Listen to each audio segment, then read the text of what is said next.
দেশে এবং বিদেশে যারা চ্যানেল আই দেখছেন আপনাদের সকলকে সাদর আমন্ত্রণ তৃতীয় মাত্রার স্টুডিওতে ত্রয়োদশ জাতীয় সংসদ নির্বাচন এবং গণভোট উপলক্ষে আয়োজিত বিশেষ তৃতীয় মাত্রায় মাত্র কয়েক ঘন্টার বিরতি দিয়ে আবার আমরা আপনাদের সামনে আজ সারাদিনে আমরা নির্বাচনকে কেন্দ্র করে নানা বিষয় নিয়ে কথা বলেছি বিভিন্ন বিশেষজ্ঞদের সঙ্গে দেশে এবং বিদেশ থেকে যুক্ত হওয়া।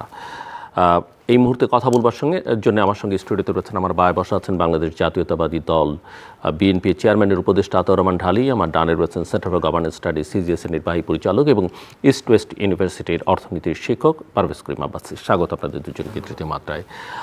দর্শক, ইতিমধ্যেই আপনারা গণমাধ্যম সূত্রে নির্বাচনের যে ফলাফল দেখছেন বিভিন্ন আঞ্চলিক নির্বাচন কমিশন অফিস এবং গণমাধ্যম সূত্রে, যদিও টেলিভিশনের পর্দায় ফলাফলটা এক এক রকম, কিন্তু এটা মোটামুটিভাবে বোঝা যাচ্ছে যে এই নির্বাচনে বাংলাদেশ জাতীয়তাবাদী দল বিএনপি এবং তার মিত্রদের ল্যান্ডস্লাইড ভিক্টরি বা ভূমিধস বিজয় যেটাকে বলে সেটা হতে যাচ্ছে।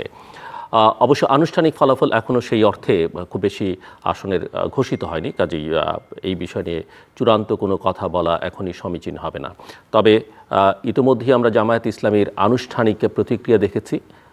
জামায়াতের আমির সংবাদ সম্মেলনে রাত 11টায় বলেছেন যে তারা পরিস্থিতি পর্যবেক্ষণ করছেন এবং এখনই চূড়ান্ত কোনো মতামত দিতে চান না। কিছু অবজারভেশন তাদের আছে এবং সেই অবজারভেশনের মধ্যে হচ্ছে যে কখনো কখনো ফলাফলের ঘোষণার গতিটা স্লোত হয়ে আসছে, কখনো কখনো ওয়েবসাইটে কোনো ফলাফল দিয়ে আবার সেটাকে সরিয়ে ফেলা হয়েছে, এরকম নানা কিছু। তবে সবচেয়ে ইতিবাচক কথা তিনি যেটা বলেছেন সেটা হচ্ছে যে তারা কল্যাণমুখী ধারা রাজনীতি করতে চান, অপ্রয়োজনীয় কোনো পরিস্থিতি তারা তৈরি করতে চান না এবং দীর্ঘমেয়াদী পরিকল্পনা নিয়ে তারা সামনে এগোতে চান। ফলাফল যেটা স্বাভাবিক সেটা তারা মেনে নেবেন এবং দেশের জন্য ক্ষতিকর এমন কোনো কাজ তারা করবেন না। ধরেই নেওয়া যায় যে ফলাফলটাকে তারা মেনে নিচ্ছেন এবং এই ফলাফলকে কেন্দ্র করে কোনো রকমের পরিস্থিতি তারা তৈরি করবেন না। সব মিলিয়ে এই পরিস্থিতি নিয়ে আলোচনার জন্য আমি জানি না আনুষ্ঠানিকভাবে আপনাদেরকে অভিনন্দন জানানোর সময় হয়েছে কি না। চ্যানেল আইয়ের পর্দায় যেহেতু চ্যানেল আইতে আমরা তৃতীয় মাত্রায় করছি, এখন পর্যন্ত যে ফলাফল দেখা যাচ্ছে তাতে 137টি বিএনপি এবং তার মিত্ররা, 49টি জামায়াত ইসলামী এবং তার মিত্ররা এবং 5টি স্বতন্ত্র এবং অন্যান্য। ট্রেন্ড যা তাতে বোঝা যায় যে 2/3 আসন হয়তো বিএনপি শেষ পর্যন্ত পেতেও পারে। তো আপনি আপনার প্রতিক্রিয়া কি? এবং যেটা অনেকেই মনে করেন যে জামায়াত ইসলামীর আসলে যে ফলাফল আমরা দেখছি অনেক জায়গায় তারা খুবই নেক টু নেক ফাইট করছে এবং একটা বড় উত্থান তাদের ঘটেছে। ধন্যবাদ আপনাকে, ধন্যবাদ আমার সহ আলোচক ডক্টর পারভেজ। এই নির্বাচনটা বাংলাদেশের জনগণের কাছে অত্যন্ত একটা গুরুত্বপূর্ণ নির্বাচন। নির্বাচন সবসময় গুরুত্বপূর্ণ, কিন্তু এই নির্বাচনে বিশেষ করে 5ই আগস্টের গণঅভ্যুত্থানের পরে বাংলাদেশে যেইভাবে মৌলবাদী রাজনীতির উত্থান ঘটে এবং তারা যেভাবে বিভিন্নভাবে বক্তব্য রাখছিল এবং তারা যেভাবে অট্টহাসিতে ফেটে পড়ছিল, এতে কিন্তু যারা গণতান্ত্রিককামী জনগণ মানুষ কিন্তু আতঙ্কিত হয়। সেই আতঙ্কের বিরুদ্ধেই মানুষের আজকের কিন্তু প্রতিবাদ। সেই প্রতিবাদটা হলো বিএনপি সবসময়ই একটা মধ্যপন্থী রাজনৈতিক দল।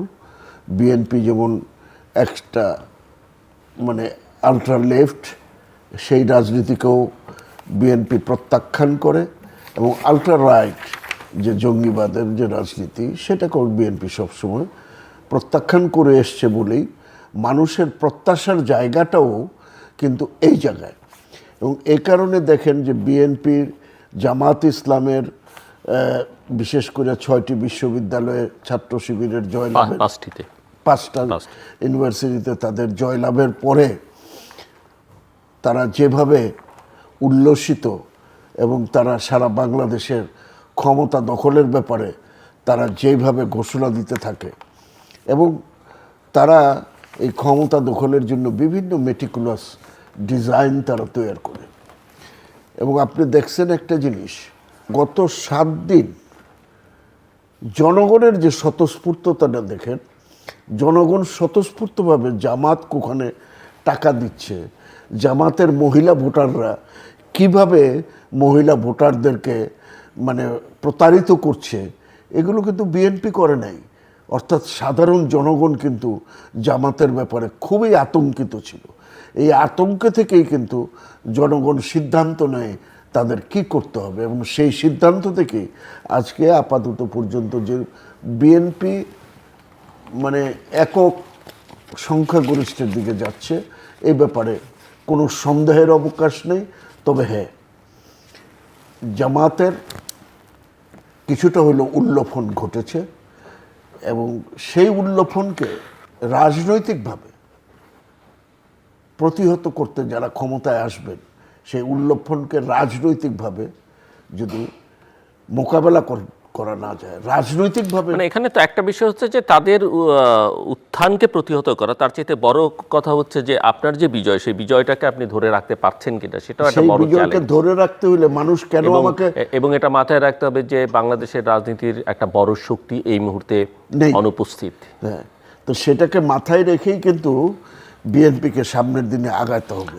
এবং সামনের দিনে আগাইতে গেলে বিএনপির যে রাজনৈতিক মেধা, মনন এবং প্রজ্ঞার প্রয়োজন, সেটা যদি বিন্দু মাত্র তারা ভুল করে, তাহলে কিন্তু সমগ্র জাতি একটা মানে বিশৃঙ্খলার ভিতরে পড়ে যাবে। সেই জন্য বিএনপির উপরে অনেক কিছু নির্ভর করে। এখন আমাদের নেতা, আমি বিশ্বাস করি তারেক রহমান, উনি সেদিন আমাদের যে ঘোষণা করলেন নির্বাচনী ইশতেহার ঘোষণায় উনি বলছেন যে right man in the right place. যতই আমি বলি, যোগ্য ব্যক্তিকে যোগ্য জায়গায় যদি প্রতিষ্ঠা করা না যায়, তাহলে এই কাজগুলো নিঃসন্দেহে করা যাবে না। আমি আসবো আবার আপনার কাছে। পারভেজ, আমরা সারাদিনই নির্বাচন দেখছিলাম এবং নানা বিষয় নিয়ে আলোচনা করছিলাম, আঞ্চলিক পরিস্থিতি, বৈশ্বিক পরিস্থিতি এবং বাংলাদেশের অতীত, বর্তমান, ভবিষ্যৎ। নির্বাচনের ফলাফল যেটা আমরা দেখতে পাচ্ছি বেসরকারিভাবে এবং অনানুষ্ঠানিকভাবে, আসলে আপনার কাছে কি মনে হয়? একটা বিষয় যেটা হচ্ছে যে এটা পরিষ্কার যে তারেক রহমানের নেতৃত্বে অনেকেই বলেন যে তিনি বেশ ট্রান্সফর্মড, স্বল্পভাষী, প্রতিপক্ষকে আঘাত করে খুব কম কথা বলেছেন এবং মোটামুটিভাবে সরকারের সঙ্গে তাল মিলিয়ে চলে নির্বাচনটাকে এই জায়গায় নিয়ে এসছেন। কোনো রকমের বাকবিতণ্ডার মধ্যে জড়াতে চাননি, কোনো রকম বিরোধের মধ্যে জড়াতে চাননি, এটা একটা দিক। দুই হচ্ছে যে নির্বাচনটা করবার পেছনে একেবারে শেষ দিকে এসে সশস্ত্র বাহিনীর যে ভূমিকা, সেটা অনেকেই মনে করেন যে মুখ্য ভূমিকা পালন করেছে। অবশ্যই নির্বাচন কমিশনও কোনো ক্ষেত্রে সরকারের সিদ্ধান্তের বাইরে গিয়ে, যেমন ধরেন ওই যে হানা ভোটের ক্ষেত্রে যেমন সরকারি কর্মকর্তারা একটা অবস্থান নিয়ে কাজ করছিল, সেখানে নির্বাচন কমিশনের একটা ভূমিকা। সো নির্বাচন কমিশনও ক্রেডিট পাবার দাবি রাখে। সরকার চাইতেই পারে, দাবি করতেই পারে, তাতেও কোনো অসুবিধা নেই। এবং যারা নির্বাচন করবার সুযোগ পাননি এক্সিকিউটিভ অর্ডারের কারণে, সরকারের সিদ্ধান্তের কারণে, বলতে হবে যে আওয়ামী লীগ বা তারা আসলে নির্বাচনকে বানচাল করবার, পণ্ড করবার কোনো চেষ্টার মধ্যে যাননি। এটা অন্তত তাদের অন্য কোনো রিয়ালাইজেশন না হলো এই জায়গায় তারা একটা শুভবুদ্ধির পরিচয় দিয়েছেন বলতে হবে। তো সব মিলিয়ে নির্বাচনটা হলো এবং বেশ শান্তিপূর্ণ। আমি বলবো যে বাংলাদেশের ইতিহাসে মোটামুটি সবচেয়ে ভালো নির্বাচনগুলোর মধ্যে একটা, যেভাবে দিনটা পার হলো। অবশ্যই এটা ইনক্লুসিভ কিনা, কতটা পার্টিসিপেটরি, সেটা নিয়ে ভবিষ্যতে আলোচনা, বিতর্ক, একাডেমিক বিতর্ক হবে।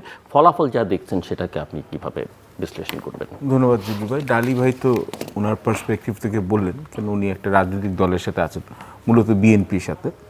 তো আমি যদি এখানে অবজেক্টিভভাবে বলার চেষ্টা করি অ্যাজ অ্যান একাডেমিক বা অ্যাজ অ্যান অ্যানালিস্ট, আমি বলবো যে এখনও কংগ্রেচুলেশনস বলার সময় আসে নাই। আমরা একটা আন্দাজ করতে পারছি, অফিশিয়ালি সেটাই না, কারণ আমরা যেমন ধরেন নির্বাচন কমিশনের ফলাফল, আনুষ্ঠানিক ফলাফল এখন পর্যন্ত যা, তাতে মাত্র 8টি আসনে বিএনপি এবং মিত্ররা, জামায়াত একটিতে, মানে 9টি আসনের ফলাফল 299টির মধ্যে এখন পর্যন্ত আনুষ্ঠানিক ফলাফল।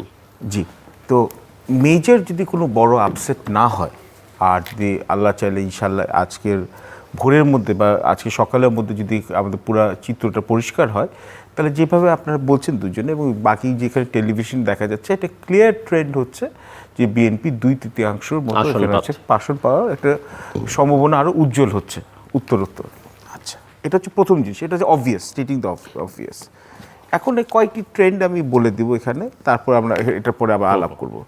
প্রথম জিনিস হচ্ছে যে এখন আমি বিগত 18 মাস ধরে গঠনমূলক সমালোচনার নামে অন্তর্বর্তীকালীন সরকারকে ভালো মন্দ এই স্টেজ থেকে আর অনেক জায়গা থেকে বলেছি, কিন্তু আমি লেট মি বি ফেয়ার, এবং আমি বলি যে ডক্টর ইউনূসে আমি যেটা বারবার বলেছিলাম যে ওনার লাস্টিং লেগেসি হবে যে উনি একটা স্বচ্ছ একটা নির্বাচন দিতে পারেন না কিনা। তো আপাত দৃষ্টিতে যত দূর আমরা এখানে দেখেছি, আলামত যেটা দেখেছি, মোটামুটি কিন্তু আমি বলবো যে অ্যাটলিস্ট শেষ ভালো যার সব ভালো তার, ওই দিকে একটা যাওয়ার একটা ইঙ্গিত পাওয়া যাচ্ছে আপাতত। পিসফুল হ্যাঁ, এটা হচ্ছে একটি, আমরা আশা করছি সেটা আশা করছি। আমরা এখন পজিটিভ জিনিসটাকে যাই, তারপর তো অনেক কিছুই আছে চিন্তা করার। দুই, ঢালি ভাইয়ের সাথে আমি এখানে পুরোপুরি একমত, এটা হচ্ছে বিএনপির থার্ড রিভাইভাল। কেন, এক হচ্ছে প্রেসিডেন্ট জিয়াউর রহমানের হাত ধরে, আরেকটা হচ্ছে বেগম খালেদা জিয়ার হাত ধরে, এবং হচ্ছে থার্ড হচ্ছে যে বিএনপিকে হচ্ছে জনাব তারেক রহমান হচ্ছে উনার আদলে বিএনপিকে সাজিয়ে উনি নিয়ে আসছেন, এবং বিএনপি এখন ফার্মলি হচ্ছে সেন্টার অ্যাট দ্য সেন্টার, একদম মধ্যপন্থী দল হিসাবে পুরোপুরিভাবে আবির্ভাব করেছে। এটার ব্যাপারে কোনো সন্দেহ নাই। বিএনপি যে একটা মুক্তিযোদ্ধার দল, বিএনপি যে এখানে হচ্ছে একটা সহনশীল একটা ইনক্লুসিভ একটা রাজনৈতিক একটা কালচারে বিশ্বাস করে, বা বিএনপি যে জনাব তারেক রহমানের যে ডিপ্লোম্যাটিক যে আটারেন্সেস বা হচ্ছে যে মার্জিত আচরণ করার যেখানে পাবলিক স্পেসে, এটার জন্য আমি বলবো অনেক ভোটারকে কিন্তু উনি হচ্ছে যারা বিএনপির ব্যাপারে দোদুল্যমান ছিল তাদেরকে আকর্ষণ করার, এটা আমার মনে হচ্ছে যদি বিএনপি যদি সফলভাবে জিতে তাহলে অনেক অংশে কিন্তু ক্রেডিটটা কিন্তু দিতে হবে তারেক রহমান, অবশ্যই একজনের উপর না, কিন্তু ওনার নেতৃত্বে বিএনপি এখানে আমি বলবো যে এখানে মানে নেতা কর্মীও পুনর্জীবিত হয়েছে। তিন, জামাতের কিন্তু যেটা আমরা ইংরেজিতে বলে কামিং অফ এজ, বলেন না বাচ্চারা হচ্ছে যখন ছোট থেকে যখন হচ্ছে তরুণ হয়ে যায় বা 18 পার হয়ে যায়, জামাত কিন্তু এখন আপনি যাই বলেন নাই বলেন, এটা কিন্তু আপনার অনেকের কাছে শুনতে ভালো লাগবে না, কিন্তু জামাতে ইসলামী কিন্তু এখন সেন্টার রাইট পলিটিক্যাল ইসলাম প্র্যাকটিস করা একটি অ্যাকসেপ্টেবল পলিটিক্যাল পার্টি হিসাবে মেইন স্টেজে চলে আসলো।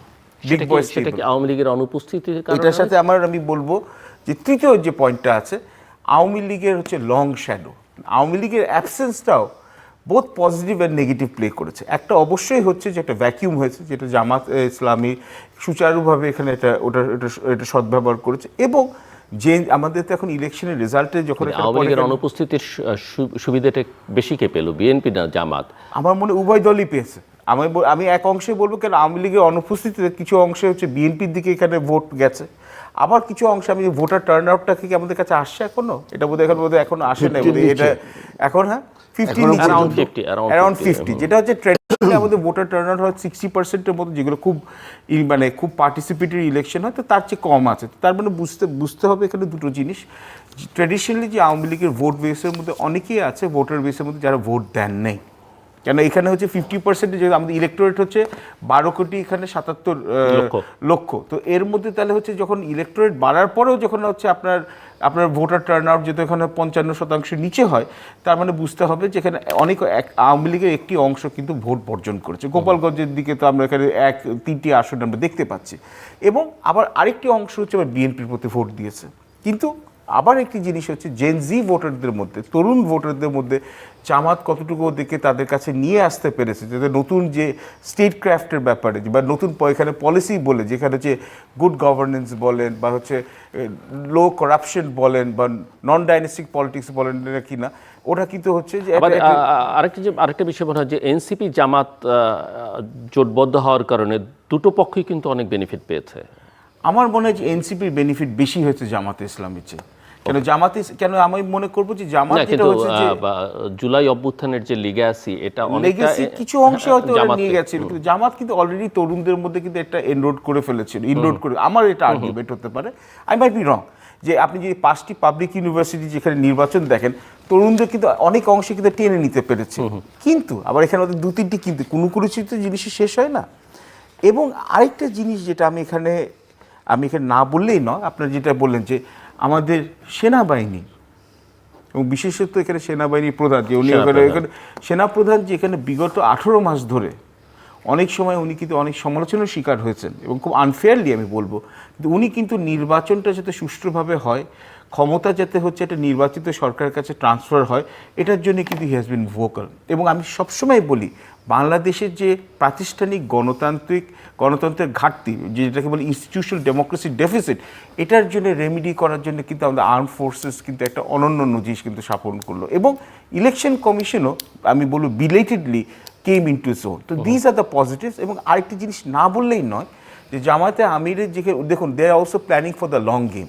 আমি কিন্তু বলবো যে জামাতের জন্য এটা যেটা এখন যে গেমটা হলো এটা বোনাস, কেন ওরা কিন্তু প্ল্যান করছে যে পরের নির্বাচন 2031-এর জন্য, এবং এর জন্য কিন্তু যদি এখন যে আপনি কনস্ট্রাকটিভ যে ওরা অপোজিশনের রোলটা প্লে করবে, এটাও কিন্তু যদি এখানে আপনার ইনকামবেন্ট যারা ভিক্টরস মানে যারা এখন মানে আমরা প্রত্যাশা করছি যে জিততে পারে এখন ট্রেন্ড দেখে বিএনপির জন্য, সেটাও কিন্তু চিন্তার খোরাক হয়ে দাঁড়াচ্ছে যে কেন এখন জামাত কীরকম অপোজিশন হবে পার্লামেন্টে, বা কীরকম হচ্ছে যে পার্লামেন্টারি কমিটিতে ওভারসাইট হিসেবে কাজ করবে জুলাই অগস্ট চার্টারে এখানে ধরুন। এবং আমরা তো গণভোটে দেখতে পাচ্ছি যে গণভোটের যদিও গণভোট নিয়ে ফলাফলে অত আশা হচ্ছে না, বাট প্রায় 70% যাচ্ছে সামনে। কিন্তু এখানে হচ্ছে বিএনপির জন্য এখানে হচ্ছে কিছু কিছু এখানে জিনিসের জন্য জামাত কিন্তু ফিউচার চ্যালেঞ্জের হিসাবে কিন্তু। এবং আমার মনে হয় এই প্রসঙ্গটা নিয়ে আমরা পরে আলোচনা করি যে বিএনপির জন্য একটা বড় চ্যালেঞ্জ হয়ে দাঁড়াবে যে জুলাই চার্টারের আসলে কিভাবে তারা ইমপ্লিমেন্ট করবে, এবং কিছু বাধ্যবাধকতা আছে, এবং এখানে এনসিপির বেশ কয়েকজন গেছে যারা অত্যন্ত ভোকাল।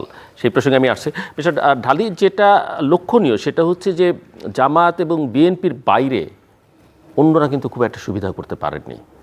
মানে একেবারেই মানুষ ভোট দিয়েছে মার্কা দেখে বা দল দেখে, জোট দেখে। এটাকে আপনি কিভাবে দেখেন? আরেকটা বড় বিষয় যেটা, যে ইসলামিক দল বাংলাদেশে অনেকগুলো আছে, তারা একসময় জামাতের নেতৃত্ব ঐক্যবদ্ধ হয়েছিল, তারপর সেখান থেকে সরে গেছে। এমনকি আমরা যদি ইসলামী আন্দোলনের কথা বলি, যারা সবসময় 300 আসনে প্রার্থী দেবার সক্ষমতা রাখে, অনেক বড় দলেরও অনেক সময় থাকে না, ক্যান্ডিডেট খুঁজে পায় না, কিন্তু তারা দিতে পারে। কিন্তু কোনো ইসলামিক দলই কিন্তু একেবারেই মানে ভোট যা গেছে ইসলামের নামে সবটাই জামাতের কাছে গেছে, অন্য কেউ কিন্তু ভোট টানতে পারেনি। আপনাকে ধন্যবাদ। পারভেজ ভাইয়ের সাথে একটা জিনিস মানে অ্যাড করতে চাই। আমি আসলে আমাদের সেনা প্রধানকে আসলে ধন্যবাদ না দিয়ে পারছি না। এ কারণেই তাকে ধন্যবাদ দিতে হয়, এত সমালোচনা ঝড় ঝাপটা তার উপর দিয়ে গেছে। বিরোধী দল, সরকারি দল, সবার পক্ষ থেকেই কিন্তু, এবং সরকারের সঙ্গে তার সম্পর্কটা খুব ভালো ছিল, সেটাই বললাম। তাকে সবসময় একটা হিট মুখে দুপক্ষ যাই বলুন না কেন, এই হিটটা নিয়ে তার যে গণতন্ত্রকে অগ্রযাত্রার জন্য তার যে দৃঢ় মনোভাব, এর কারণে শুধু নির্বাচনটা, এই জন্য তাকে ধন্যবাদ না দিয়ে আপনি এই নির্বাচনকে কোনো আলোচনাই করা যায় না। এবং উনি এই জায়গায় থাকার কারণেই আমাদের এই উপদেষ্টা পরিষদের অনেকের ভিতরে বিভিন্ন রকমের খায়েশ থাকলেও কিন্তু সেটা সম্ভব হয় না। আমি সাথে সাথে এবং আমি জানি না ধন্যবাদ জানাই। আপনাদের স্মরণ আছে কিনা যে 2-4 জন তখন কথা বলেছিল জেনারেল ওয়াকার যদি থাকে তাহলেই নির্বাচনটা আসলে হবে, তাকে সরিয়ে দেবে, অনেক রকমের উদ্যোগও নেওয়া হয়েছিল, এবং সেটাই হয়েছে। আমি সহ আরো কয়েকজন এটা নিয়ে অনেক এই জন্য যে আমাদের দেশে সময়ে সময়ে সেনাবাহিনী যে ঐতিহাসিক গণতন্ত্র 90 সালে জেনারেল নুরুদ্দিনের ভূমিকা রাখছে, উই শুড স্যালিউট দেম। এবং আমরা যাতে কখনোই সেনাবাহিনীর বিরুদ্ধে ভুল সমালোচনা না করি, এতে করে হয় কি তাদের যে সঠিক কাজ করার যে স্পৃহাটা, সেই স্পৃহাটা কমে যায়। তো আপনি যে কথাটা বলছিলেন যে একটা অংশ নির্বাচনে নীরব ছিল, দেখেন নীরব ছিল মানে তাদের তো নীরব থাকতে বাধ্য করা হয়েছে, কিন্তু তারা ওই কোনো ধরনের ভ্যান্ডালিজমের মধ্যে যায় না, যে নির্বাচনটাকে বাতিল করতে হবে। তারা কিন্তু কোনো একক সিদ্ধান্ত নিতে পারেনি। সেটা কিন্তু আওয়ামী লীগের মতো একটা রাজনৈতিক দলের চরম কোনো সিদ্ধান্ত নেয় নাই আসলে না।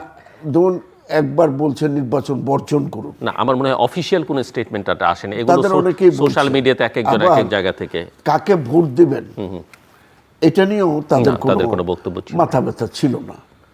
আবার তাদের একটা অংশকে আমি দেখেছি তৎপর যে জামাতকে কিভাবে ঠেকানো যায়। এই ক্ষেত্রে আমি মনে করি আমাদের প্রতিবেশী রাষ্ট্র ভারতের, তাদেরও বোধহয় একটা ভূমিকা কাজ করেছে।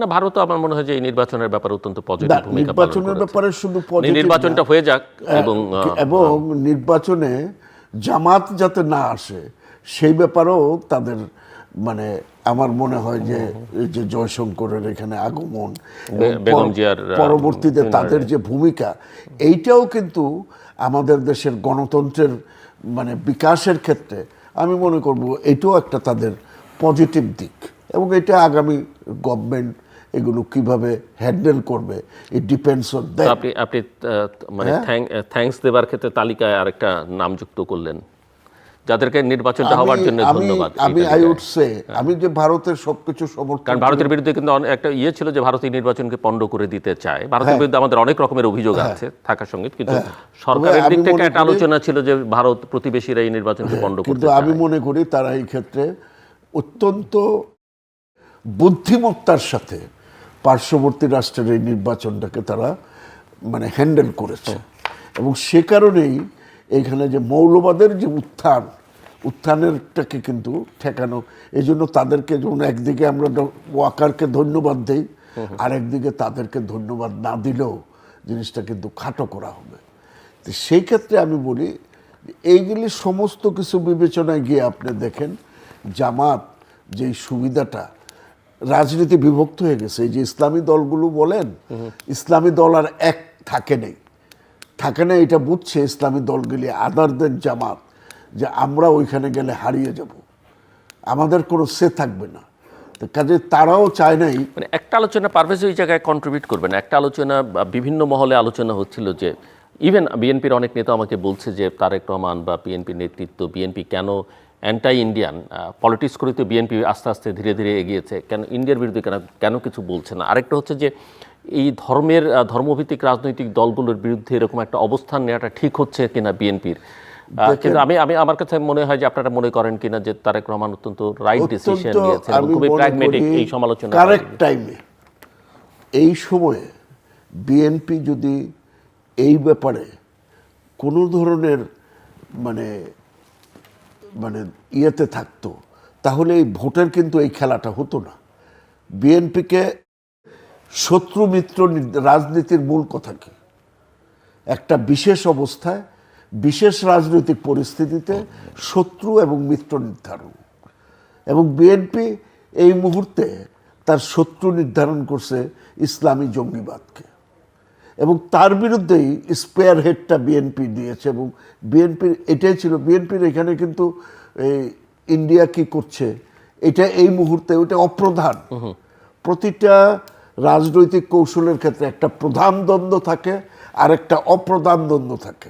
সেই প্রধান দ্বন্দ্ব হচ্ছে এখন জঙ্গিবাদ এর বিরুদ্ধে এখানে মধ্যপন্থার রাজনীতি, এবং তারেক সাহেব কারেক্টলি জনগণের যে মনোভাব সেটা উঠায় ধরছেন। আর ভারতের বিরুদ্ধে আমাদের অনেক প্রশ্ন আছে, এগুলো পরবর্তীতে আসলে আলোচনা হবে, এইটা এখন এই মুহূর্তে প্রাইম কোনো আলোচনার বিষয় না। পাবেস এটার উপরে যে প্রসঙ্গটা আমরা আলোচনা করছিলাম, এবং এই প্রসঙ্গের সঙ্গে ওই যে উনি যেটা বলছেন যে জঙ্গিবাদ, উগ্রবাদ এগুলোকে ঠেকিয়ে দেওয়া গেছে, এবং ভারতের প্রসঙ্গটা এসছে একই সঙ্গে আঞ্চলিক অন্যান্য শক্তিগুলোর ভূমিকাও আমরা আজকে দিনেই আমি আসিফ আমরা আলোচনা করছিলাম অনুষ্ঠানের মধ্যে, এবং আমরা জানি যে বেশ কিছু শক্তি এখানে খুবই সক্রিয় দেশটাকে আনস্টেবল করার জন্য, এবং আমাদের মেজর ডেভেলপমেন্ট পার্টনারদেরও এক ধরনের আকাঙ্ক্ষা ছিল এই নির্বাচনকে কেন্দ্র করে, যেটা নিয়ে অনেকেই ফাইট করতে হয়েছে তাদের সঙ্গে। সব মিলিয়ে আপনি ফাইট করেছেন। আমি তো মানে এখন মানুষ তো বলবে না, কারণ মানুষ তো এখন ফেসবুকে নানান ধরনের মিষ্টি মিষ্টি কথা বলতে যায়, কিন্তু মিষ্টি বেশি খেলে ডায়াবেটিস হয়ে যায়। তো এখন কথাটা হচ্ছে যে আমি যেটা বলছি, ডায়াবেটিস হলে মিষ্টি খেতে হয় না, মিষ্টি বেশি খেলে ডায়াবেটিস হয় না, টেনশনও হয়ে যায়। কিন্তু এখন কথাটা যেটা আমি বলবো আপনাকে খুব সোজাভাবে বলি, এবং এখানে এই প্রশ্নটা যেহেতু সিকিউরিটি আপনার কাজের একটা বড় জায়গা, এবং এখানে নতুন সরকারের জন্য সেই থ্রেটটাও আসলে চিন্তা করতে হবে, এবং সেই অ্যাকর্ডিংলি তাদেরকে আসলে প্ল্যানও করতে হবে। জি, প্রথমত আমি বলবো কি, আজকে আমার মনে হচ্ছে কি, আমার বাবা বলতে কি, নাথিং সাকসিজ লাইক সাকসেস, আল্লাহ ওনাকে জান্নাতবাসী করুক। মানে সফলতার উপরে কোনো এখানে হচ্ছে যে আর কোনো হচ্ছে প্রুফ দরকার হয় না। তো আজকে যেহেতু বিএনপি, যেটা আমরা আন্দাজ করছি, আন্দাজ তো না, আমরা ট্রেন্ড দেখতে পাচ্ছি, বিএনপি যেহেতু এখানে সাকসেসফুল হচ্ছে, তা এখন হচ্ছে রাইটফুলি সো, যেহেতু এই বিএনপির এখন হচ্ছে কর্ণধার বা জাহাজের কাপ্তান যাকে বলে জনাব তারেক রহমান, তো প্রেস কিন্তু অনেক অংশে ওনার কাছেই যায়। এবং উনি এই যে একটা রিস্ক করেছিল যে সেন্টার রাইট থেকে হচ্ছে যে ওরা চলে গেছিলেন হচ্ছে যে একদম সেন্টারে, এবং এখানে হচ্ছে যে সেকুলার না হলেও ইনক্লুসিভ পলিটিক্স এবং টলারেন্ট পলিটিক্স, এবং জামাত যে হচ্ছে যে এখন তাদের হচ্ছে মর্টাল এনিমি, এটাকে আইডেন্টিফাই করা বা ওদের জামাতের যে অফার যে ন্যাশনাল ইউনিটি গভর্নমেন্ট এটাকে হচ্ছে ফার্মলি প্রত্যাখ্যান করা, তার মানে হচ্ছে বিএনপি সক্রিয়তাটাকে উনি ধরে রাখা। এবং একটা রাজনৈতিক দল কিভাবে সার্ভাইভ করে যখন সে ইভলভ করে, কেন সার্কামস্টান্সেস চেঞ্জ হয়, পরিস্থিতি যখন আপনার বাস্তব পরিস্থিতি এখানে পরিবর্তন হয়, তখন কিন্তু একটা দলকে ওইভাবে ঢেলে সাজিয়ে রাখতে হয়। এবং এই যে আপনি যেরকম বলছিলেন আমাদের ডেভেলপমেন্ট পার্টনার্সদের সাথে ওনার ব্যাপারে, বিশেষত যে আমাদের ইউরোপিয়ান ইউনিয়নের বেশ কিছু দেশের ব্যাপারে ওনার ব্যাপারে যে এক ধরনের কি, এবং বিএনপির ব্যাপারে এক ধরনের একটা বলো আনফাউন্ডেড হোক বা হচ্ছে উইথ লিমিটেড জাস্টিফিকেশন এক ধরনের একটা নেগেটিভ ইমপ্রেশন ছিল, বা জামাতের প্রতি এক ধরনের আমরা যেটা পারসেপশন ছিল ওয়াশিংটন পোস্টের লিক যে অনুযায়ী যে আমাদের আর্টিকেল উইথ জাজ বাই ইট, যে ওইটাকে কাউন্টার করা অ্যাট টাইমস মনে হচ্ছে ওভারটলি কনসিলিয়েটরি, যে মানে এটা হচ্ছে যে আমাদের ইন্টারিম গভর্নমেন্টের সাথে দরকারের চেয়ে বেশি অনেক কনসেশন দেওয়া। এখন আপনি এখন বলবেন যে এখন তো এখন মানুষ অনেক মিষ্টি মিষ্টি কথা বলবে, কেন হচ্ছে কোনো কিছু এখানে হচ্ছে আমাদের অবস্থা হচ্ছে যে যেই সরকার আসুক গঠনমূলক সমালোচনা করা। তো উনি কিন্তু কিছু কিছু লেসন কিন্তু লার্ন করেছেন। আপনি নিশ্চয়ই, আমি প্রথম আলোর সঙ্গে একটা ইন্টারভিউতে আমি বলেছিলাম যে এই শক্তিগুলো আসলে এরা অনেক বড়, সারা পৃথিবী চালায়, কিন্তু বাংলাদেশের মতো একটা কমপ্লেক্স সোসাইটি বা এখানকার পলিটিক্সের যে কমপ্লেক্সিটি, সেখানকার গ্রাউন্ড রিয়ালিটিটা তারা অনেক সময় বোঝেন না, যে কারণে বিভিন্ন ফোরামে আপনিও কথা বলেছেন, আমিও কথা বলেছি এখানে এবং দেশের বাইরে, যে তাদের সঙ্গে এই জিনিসটাই বোঝানো খুব দুষ্কর ছিল এই সময়, যে গ্রাউন্ড রিয়ালিটি কি, যেটা হয় না, যেটা বিএনপির সাপোর্ট বেসটা আসলে কি আসলে। এবং আমি বলবো যে এখানে আরেকটা জিনিস যেটা আমার না বললেই নয়, এখন তো এখানে জামাতেরও তো এখন সোল সার্চিং হবে, কেন এটা বুদ্ধিভিত্তিক একটা দল কি বটে, তো ওখানে কিন্তু বুদ্ধি চর্চারও একটা এখানে জায়গা আছে। আমি বলবো যে জামাতের এই পাবলিক ইউনিভার্সিটি যে নির্বাচনের পর যে জামাতের এখানে তরুণ যে এখানে কর্মীদের মধ্যে বা এখানে যে আপনি ফেসবুক বা ইউটিউবে এখানে ইনফ্লুয়েন্সারদের মধ্যে যে অ্যাগ্রেসিভ একটা স্টান্স, বা হচ্ছে যে এখানে অপোনেন্টকে এখানে ওই লেবেলিং করা, প্রোফাইলিং করা, এবং আমাদের যে আমাদের পশ্চিমা যেখানে কূটনীতিবিদ বন্ধু ওয়েল মিনিং কিন্তু অফেন হচ্ছে যে ক্লুলেস, যেটাকে বলে যে আপনি ভালো করতে চান কিন্তু আপনি আসলে আপনি বাস্তবতা জানেন না। ওনাদের টনক নড়ল যখন ডেইলি স্টার, প্রথম আলো, ছায়ানট, উদীচি এবং হচ্ছে হিন্দু ভদ্রলোকটাকে লিঞ্চ করে মারা হলো, তখন কিন্তু বলা হচ্ছে এটা একটা ফ্র্যাঙ্কেনস্টাইন আনছে। আমি বলছি না জামাত জড়িত, কিন্তু একটা এই যে আপনার যে অসহিষ্ণুতা বা ইনটলারেন্স বাড়লো, বা রিলিজিয়াস সেখানে র্যাডিক্যালাইজেশন হলো, ধর্মীয় উগ্রবাদ হলো, এবং এটাকে যে পুঁজি করে মব জাস্টিসের নামে যখন হচ্ছে সরকার, অন্তর্বর্তীকালীন সরকারের কিছু কিছু উপদেষ্টারা জেনেও না জানার ভান করলেন, বা এটাকে হচ্ছে যে কন্ডোন করলেন, বা এটা যদি কিছু কৈফিয়ত দেওয়া শুরু করলেন, তখন কিন্তু হচ্ছে যে দ্বিমত হওয়া শুরু করলো। এবং সবচেয়ে বড় আমি বলবো যে অন্তত আপনি মনে করেন যে 30 থেকে 40টি সিট যদি বিএনপি হ্যান্ডসামলি জিতে বা অ্যাজ পার দ্য ট্রেন্ডস, কারণ আমি এখনো বলছি যদি কেন হচ্ছে ফাইনাল রেজাল্ট হবে না, অফিশিয়াল ইয়ে হয়নি, আমার মনে হয় যে 30টি থেকে 40টি এখানে হচ্ছে সিট আমার প্রতি পুরোপুরি শিফট করেছে হচ্ছে জামাতের আমিরের মহিলাদের ব্যাপারে বারংবার নিয়ে আসাটা। এইটা কিন্তু আপনি এটা হচ্ছে জামাত কিন্তু এটা বোনাস দিয়ে এবং সোশ্যাল মিডিয়াতে তাদের যে ক্যাম্পেইনের ধরন, সেটাও মানুষকে অনেক ইরিটেট করেছে এবং আনঅ্যাপোলজেটিক। এটা কিন্তু অনেকবার কিন্তু ওনাদের সুযোগ দিয়ে তাহলে তাদের হয়তো সিট সংখ্যা আরো কিছু বাড়তে পারত। আমি বলবো যে এই যে একটি জিনিস যে 6,22,00,000 হচ্ছে ইলেকটোরেট হচ্ছে মহিলা, অনেকে এমন না যে হচ্ছে বিএনপিকে পছন্দ করে বা বিএনপিকে সমর্থনও করে, তো অনেকের মধ্যে মোবিলাইজেশন হয়েছে। আমি অনেকের সাথে কথা বলছি, আমার ঢাকার ভিতরে, ঢাকার বাইরে, আমাদের তো সবারই আত্মীয় স্বজন বাইরে আছে, বা অনেকে ট্রেডিশনালি হচ্ছে যে নিউট্রাল বা আওয়ামী লীগের সাপোর্টার, বা হচ্ছে যে এখানে হচ্ছে মানে অত্যন্ত ধার্মিক, হয়তো বা দুটো দলকে সমর্থন করে না। মহিলাদের যেখানে 5 ঘন্টার কাজের ব্যাপারে যে একটা ধোঁয়াশা সৃষ্টি করা, বা হচ্ছে মহিলাদেরকে ঘরের মধ্যে বসে থাকার জন্য যেখানে বলেছে জামাতের যেখানে বলছে প্রোৎসাহন দেওয়া, বা হচ্ছে যে এখানে আপনি বলেন হচ্ছে যে জামাতের নেতৃত্ব মহিলা দিতে পারবে না, এইগুলো কিন্তু আননেসেসারি কন্ট্রোভার্সি করে যেটা করেছে যে বিএনপির ভোটের কিন্তু এখানে হচ্ছে ঝুলিটা এটা বাড়িয়ে দিচ্ছে। এবং আমার কথাটা আমি এখন হচ্ছে হাইপোথেসিস, আমাদের যখন ইলেকশন কমিশন থেকে রেজাল্ট হবে এবং যে অ্যানালাইসিস করা হবে জেন্ডার ভিত্তি রিজিয়নাল ভিত্তি অনুযায়ী, তখন কিন্তু এটা দেখা যাবে। কিন্তু আরেকটি ট্রেন্ড কিন্তু চলে আসছে, এটা না বললেই নয়। ভারতের সাথে যে আমাদের মানে পার্শ্ববর্তী যে এখানে আমাদের যে জেলাগুলি আছে, সেখানে কিন্তু দেখবেন জামাতের প্রতি কিন্তু ভোটটা বেড়েছে। এবং এটাও কিন্তু হচ্ছে যে আমাদের বর্ডারে যে আনরিজলভড ইস্যুসগুলো আছে, সেগুলো কিন্তু জামাত কিন্তু ক্যাশ ইন করেছে। তো দুটো এটা অবশ্যই হিস্টোরিক্যালি আমাদের বর্ডার এরিয়াতে জামাতের এখানে এক ধরনের একটা সিম্পথি ভোটটা আছে। কিন্তু আমি একটা কথা বলে আমি এটা বলবো যে এটা ইংরেজিতে বলে a man coming into his own and he has, so আমরা বলি যে মানুষের নিজের মধ্যে আসে, নিজের ব্যক্তিত্ব এখানে পরিস্ফুট হয়, এখানে প্রকাশিত হয়। জনাব Tarique Rahman has come out of the shadow of his illustrious father and mother. এটা কিন্তু এক প্রত্যেকটা উনি কিন্তু ওনার উপর কিন্তু আমরা বলি যে অনেক সময় দেখবেন যে সফল ক্রিকেটারের ছেলে সফল ক্রিকেটার হতে পারে না, সফল নায়কের ছেলে নায়ক হতে পারে না, অধিকাংশ ক্ষেত্রে হয় না, অধিকাংশ 90 না 95% হতে পারে না।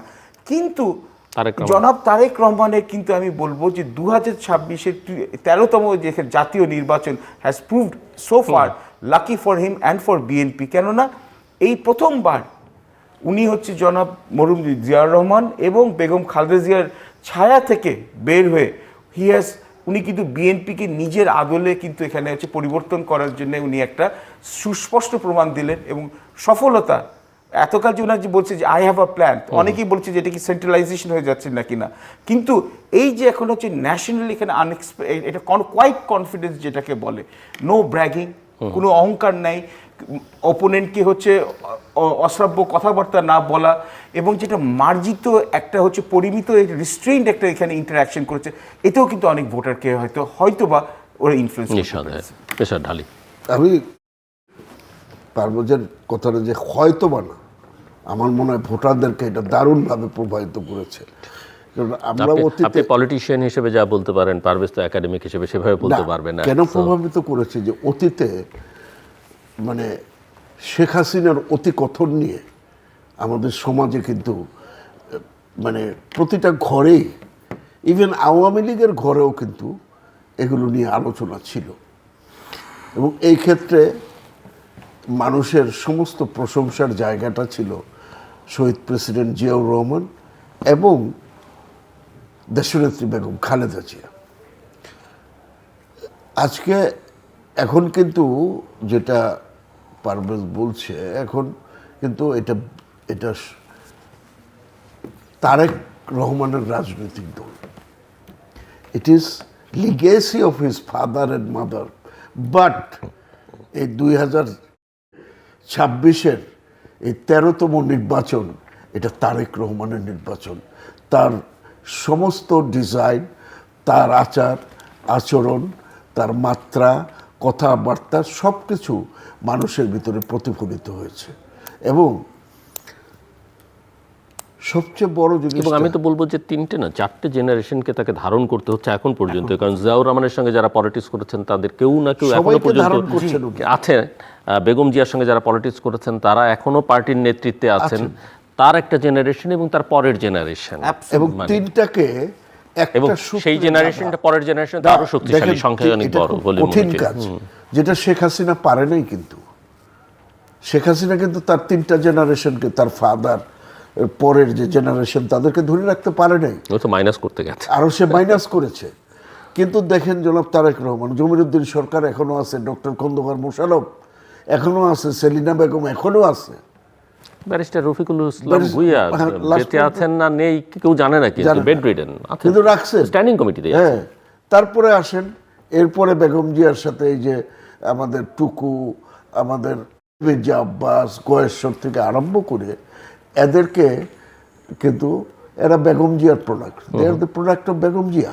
এবং তাদেরকে কিন্তু ওই পুরানন্দের সাথে সমন্বয়টা উনি করেছেন। মির্জা ফখরুল ইসলাম আলমগীর বেগম জিয়ার লোক, তারপরে ওই যে আমাদের চিটাগাংয়ের আমির খাসরু মামুন, এরা তবে বিরোধী দলের থেকে যা সম্ভব দায়িত্ব, মানে সরকার চালাতে গেলে, দেশ চালাতে গেলে তাকে অনেক চেঞ্জ আনতে হবে, এটা কিন্তু অবধারিত। আবার এবারকার নির্বাচনের আপনি নমিনেশনগুলোতে দেখেন, উনি কিন্তু ওনার প্রজন্মের যারা রাজনীতি করেন তাদের অনেককেই কিন্তু নির্বাচনে নমিনেশন দিয়ে টেনে আনছেন। অর্থাৎ এই যে 3টা জেনারেশনের যুগসূত্র করে উনি আগাবেন, এটাই হচ্ছে ওনার পরিকল্পনা। এবং আমি বিশ্বাস করি এই পরিকল্পনা যদি উনি সঠিকভাবে এটাকে ম্যাচ করতে পারেন, তাহলে বাংলাদেশ আরও আগাবে। এবং এখনো পর্যন্ত উনি ওনার কাজ কর্ম, কথাবার্তা, আচার আচরণে এখনো উনি মানে এখনো স্লিপ করেনি। ইন্টারন্যাশনাল মানে মিডিয়ার সাথে আলোচনায়, দেশের মিডিয়ার সাথে আলোচনায়, বা এই যে প্রত্যেকটা যেটা জামায়াতের আমির করেছেন তারেক রহমান করেননি, যদি উনি বেশ কিছু ইন্টারন্যাশনাল মিডিয়াতে ইন্টারভিউ দিয়েছেন, এবং এখন আপনি পর্যন্ত দেখেন সেই করেননি। এই যে সারা দেশে ওনার নির্বাচনী প্রচারণায় তার প্রতিপক্ষ কে ছিল?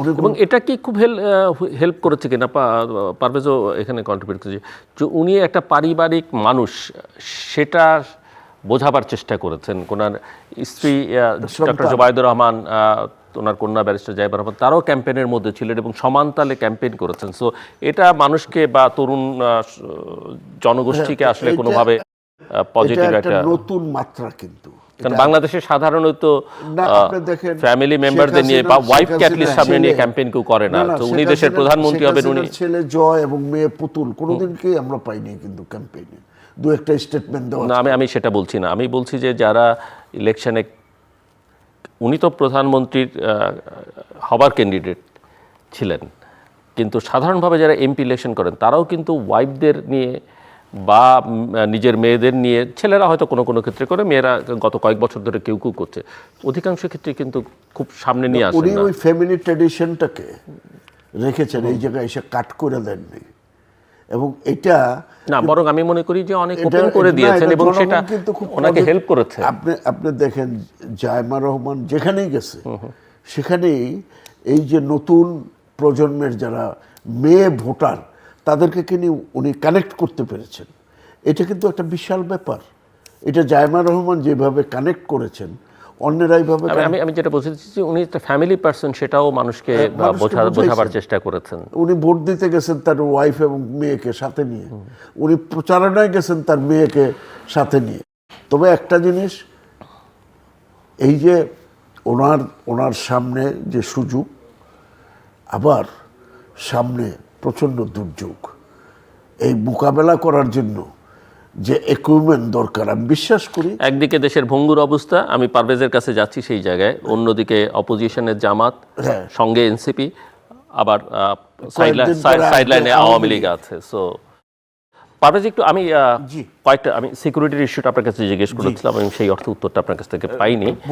সেকেন্ড ইস্যু যে হচ্ছে যে ইকোনমি একটা ভীষণ খারাপ অবস্থার মধ্য দিয়ে আছে এখনো, সেটা একটা বড় চ্যালেঞ্জ হয়ে দাঁড়াবে বিএনপির জন্যে বা প্রধানমন্ত্রী হিসেবে তারেক রহমানের জন্য। এবং তৃতীয় সেটা হচ্ছে যে বৈশ্বিক কূটনৈতিক সম্পর্ক। একথা ঠিক যে জনগণই ডিসাইড করে, অভ্যুত্থান সেটার প্রমাণ করেছে, ভোট সেটা প্রমাণ করেছে, কিন্তু ক্ষমতায় থাকা না থাকা, দেশটাকে ভালোভাবে পরিচালনা করবার জন্য ডেভেলপমেন্ট পার্টনারদের সঙ্গে সম্পর্কগুলো, ইকুয়েশনগুলো কি, সেটা খুব গুরুত্বপূর্ণ ভূমিকা পালন করে। বাংলাদেশ এবছর দুটো বড় আন্তর্জাতিক ইস্যু আছে বাংলাদেশের সামনে। একটা হচ্ছে বাংলাদেশ এবছর এলডিসি গ্রাজুয়েশন করছে। সো এলডিসি গ্রাজুয়েশন মানে বাংলাদেশের ইকোনমি একটা বড় চ্যালেঞ্জের মধ্যে পড়বে। দ্বিতীয়ত হচ্ছে বাংলাদেশকে এবছর ভারতের সঙ্গে গঙ্গার পানি চুক্তি করতে হবে, রিনিউ করতে হবে। সো দুটো বড় চ্যালেঞ্জ কিন্তু, ডিপ্লোম্যাটিক টাস্ক তার সামনে আছে। সো আপনি ধন্যবাদ। এবং আরেকটা বিষয় না বললেই নয়, সেটা হচ্ছে যে এই সরকার, মানে প্রফেসর মোহাম্মদ ইউনূসের সরকার একেবারে শেষ সময়ে এসে অনেকগুলো চুক্তি অনেকগুলো দেশের সঙ্গে করেছে। কোন চুক্তির ভেতরে কি আছে আমরা জানি না, কোন চুক্তি কি, এবং সেটা আসলে ওনার জন্য একটা বড় চ্যালেঞ্জ হবে যে কোন চুক্তি নিয়ে রাখবেন, কোন চুক্তি নিয়ে রাখবেন না। এবং না রাখা তো মানে ওনার হাতে নেই, না রাখা সেটা ওনার জন্য অনেক সময় সম্পর্ক খারাপও হয়ে যেতে পারে যদি উনি না রাখতে চান। কিন্তু চুক্তি তো কারণ একটা সরকার করেছে বাংলাদেশের। ধন্যবাদ। আমরা এখন ভবিষ্যতের দিকে যাচ্ছি। সিকিউরিটি এই জন্য আমি উজ্জ্বল রেখেছিলাম, যেটা যখন আমাদের দেশের এখানে সামনে যে চ্যালেঞ্জগুলো আছে এর মধ্যে পড়বে। প্রথমতই হচ্ছে অবশ্যই অর্থনীতি এখন একটা ভঙ্গুর অবস্থায় আছে, এবং ডিসপাইট আমি বলবো যে অন্তর্বর্তীকালীন সরকারের উপদেষ্টারা এবং ওনার দেশের সমর্থকরা ওনাদের অনেক সময় যে ওনাদের গালগপ্প যতই বলুক, আমাদের অর্থনীতি কিন্তু সেই অর্থে কিন্তু এইভাবে স্থিতিশীল হয় নাই। তো এই ধার করে আপনি এখানে হচ্ছে আপনার রিজার্ভ স্টেবিলাইজ করেছেন, আপনি কোনো মতে হচ্ছে আপনার ইন্টারেস্ট রেট বাড়িয়ে আপনি ইনফ্লেশন কমানোর আপনি দাবি করেছেন, কিন্তু দেখুন আখেরে কি হয়েছে, 21% মানুষ হচ্ছে দরিদ্র সীমানার নিচে। আচ্ছা, দরিদ্র সীমানা বা পভার্টি লাইনের নিচে এখানে কাছাকাছি যাওয়ার এখানে সম্ভাবনা যারা আছে, যে ভালনারেবল যাদেরকে আমরা বলি, যাদের মধ্যে প্রবণতা আছে যে দারিদ্র সীমানার নিচে চলে যাওয়ার মতো, এটা হচ্ছে আরও 19%। তো প্রায় দেশের এখানে 40% মানুষ হচ্ছে দারিদ্র সীমানার নিচে বা যাওয়ার একটা প্রবণতা আছে। আচ্ছা, এটা হলো এক। দুই, আপনি যে এই যে তরুণ প্রজন্ম বলছেন যে 18 থেকে 37-এর মধ্যে যেখানে হচ্ছে আমাদের 44%-এর মতো হচ্ছে যে ওরা ইলেকটোরেটে আছে, তাদের মধ্যে কিন্তু আপনি তরুণ প্রজন্মের মধ্যে কিন্তু আপনি বেকারত্বের হার হচ্ছে 28%-এর মতো। প্রত্যেক বছর আপনার এই 2 মিলিয়ন, তো 2 মিলিয়ন কত হচ্ছে 20 লাখের মতো এখানে হচ্ছে নতুন, এখানে হচ্ছে আমাদের এখানে 20 লাখের মতো তরুণ তরুণী হচ্ছে আমাদের জব মার্কেটে যাচ্ছে, কিন্তু আপনার সরবরাহের তুলনায় চাহিদা অত্যন্ত কম আছে। 3, আপনার এখানে যে আমাদের উৎপাদন খাতে যেখানে কলকারখানা প্রায় বন্ধ হওয়ার পথে চলে আসে, এবং 18 মাসে এই যে অন্তর্বর্তীকালীন সরকারের যে ভালোটাও বললাম, কিন্তু এখানে এগুলো তো এখানে অনেক দিন ধরে এখানে সমালোচনা আছে, আমাদের যে বেসরকারি খাত আমাদের ব্যবসায়ীদের সাথে, বড় ব্যবসায়ী বলেন, ক্ষুদ্র মাঝারি আমাদের উদ্যোক্তা বলেন, এসএমই বলেন, সবার সাথে কিন্তু এক ধরনের একটা সম্পৃক্ততা ছিল না। এবং সবচেয়ে মজার ব্যাপার হচ্ছে, আপনি বলে যাচ্ছে কিন্তু মনের কথা বলতে বলি বুঝছি, আমাদের ঢাকা স্টক এক্সচেঞ্জের 170 পয়েন্ট বেড়ে গেছে ইলেকশনের 2 দিন আগে। ইলেকশন হবে, ইন্টারিম গভর্নমেন্টের এই ইকোনমিক মিসম্যানেজমেন্টটা বন্ধ হবে, এবং আল্লাহর ওয়াস্তে এখানে হচ্ছে কিছু বিজনেস কনফিডেন্স ফেরত আসবে। এটা হচ্ছে 2। 3 নম্বর, এখন আমি আস্তে আস্তে যে আপনার ওগুলোতে যাচ্ছি, আমাদের চ্যালেঞ্জ আছে অর্থনীতি দিয়ে, তারপর ইকোনমি দিয়ে যাচ্ছে, মানে ফরেন পলিসি যাচ্ছে। এলডিসি গ্র্যাজুয়েশন অত্যন্ত মানে এটা হচ্ছে অত্যন্ত আশ্চর্য হওয়ার কথা যে আমরা একটা হোয়াইট পেপার এখানে কমিশন করলাম, বড় করে এখানে আমাদের দেশের এখানে ঢাকঢোল পিটিয়ে আমরা হচ্ছে সবচেয়ে বড় বড় অর্থনীতি নিয়ে আসলাম। ওখানে এটিও প্রমাণ হয়েছে যে আমাদের বিগত শেখ হাসিনা সরকারের আমলে শেষের দিকে, বিশেষত বিগত 5-7 বছরে আমাদের অর্থনৈতিক প্রবৃদ্ধি যে এখানে অনেক গাথা বলা হয়েছিল যে ডেভেলপমেন্ট সাগে, যেটা নিয়ে আমিও সন্দেহ প্রকাশ করতাম, আপনিও সন্দেহ প্রকাশ করতেন, আলিভাই ছিল, আর অনেকেই ছিলেন এখানে। তো এই সন্দেহ যে প্রকাশ করতাম, ওরা বলেছে এই ডেটাগুলোকে হচ্ছে জালিয়াতি করা হয়েছে। তার মানে আমরা বলছি যে আমরা ফার্স্ট ক্লাস ডিভিশনে পাস করছি, কিন্তু আমি হচ্ছে যে সেকেন্ড ক্লাসের ছাত্র, ওটার ভিত্তিতে আমরা এলডিসি গ্র্যাজুয়েশনে চলে আসলাম। তো এই ইন্টারিম গভর্নমেন্টের উপর কোন ভূত সওয়াল হলো, বা সিন্দাবাদের কোন বুড়ো এখানে কাঁধের উপর এখানে করলো যে আপনি এত বড় হোয়াইট পেপার কমিশন করলেন, আপনি বুঝলেন যে বাংলাদেশ ব্যুরো অফ স্ট্যাটিস্টিক্সের ডেটা ফলস, আপনি এলডিসি গ্র্যাজুয়েশনে যাচ্ছেন। এবং প্রাইভেট সেক্টর কিন্তু বরংবর আপত্তি করেছে এখানে, সরকারকে বলছিল যে এই সিদ্ধান্ত পরিবর্তন করবার। অ্যাবসলিউটলি। কিন্তু এবং এটাতে আমাদের কি সমস্যা আছে, আমি বলছি যে আমরা 3 বছর গ্রেস পিরিয়ড পাবো, কিন্তু 3 বছর গ্রেস পিরিয়ডের মধ্যে আপনার এখানে $1 থেকে $8 বিলিয়ন, $1 থেকে $8 বিলিয়ন ডলারের মতো আপনার রপ্তানি হারানোর সম্ভাবনা আছে। আমাদের 70% হচ্ছে যে আমাদের রপ্তানি হচ্ছে এলডিসি বেনিফিট। আমরা বলি হ্যাঁ যে এলডিসি থেকে গ্র্যাজুয়েট করবো, কিন্তু আজ পর্যন্ত বাংলাদেশের মতো বড় মাপের অর্থনীতি, মানে হচ্ছে আপনার 18 কোটির এখানে দেশে অর্থনীতি, কিন্তু কোনো এলডিসি গ্র্যাজুয়েশন হয় নাই। তো it will be the first big case for LDC graduation. তাহলে আমাদের এই যে এখানে যে এই যে ইন্টারিম গভর্নমেন্টের এত কি তারা, এটা হচ্ছে 1। 2, আমি ওয়াটার ট্রিটি একটু পরে আসি, এটা ফরেন পলিসি রিলেশনসে হবে। সবচেয়ে বড় তো আমার মনে হয় সামনে যেটা হচ্ছে যাওয়ার আগে ইন্টারিম গভর্নমেন্ট যে সবচেয়ে বড় যেখানে একটা বিপদে ফেলে দিয়ে গেছে, এবং এখনও বলছি যদি বিএনপি জিতুক, জামাতও যদি জোটে জিতুক, মানে রাতে একটা যদি একটা মনে করুন miracle for Jamaat, upset for BNP, ধরে নিলাম তর্কের খাতির ডালি ভাই, এটা হচ্ছে জাস্ট একাডেমিক স্পেকুলেশন, কেন একাডেমিকরা অনেক কিছুই বলতে পারে, কিন্তু এখন কথা হচ্ছে তবু সবচেয়ে বড় বিপদ হচ্ছে যে 2 দিন আগে ওয়াশিংটনে গিয়ে এমন একপেশে চুক্তি যুক্তরাষ্ট্রের সাথে কেন করলো, যেখানে আমরা বলছি যে আমাদের 2 থেকে 2.5 হাজার পণ্যের উপর, বাংলাদেশি পণ্যের উপর রপ্তানি এখানে হচ্ছে শুল্কটা কমানোর জন্য 19% নিয়ে গেলে ওদের 4,500 হচ্ছে আমেরিকান পণ্যের উপর হচ্ছে আমরা শুল্ক একেবারে সরিয়ে দেবো।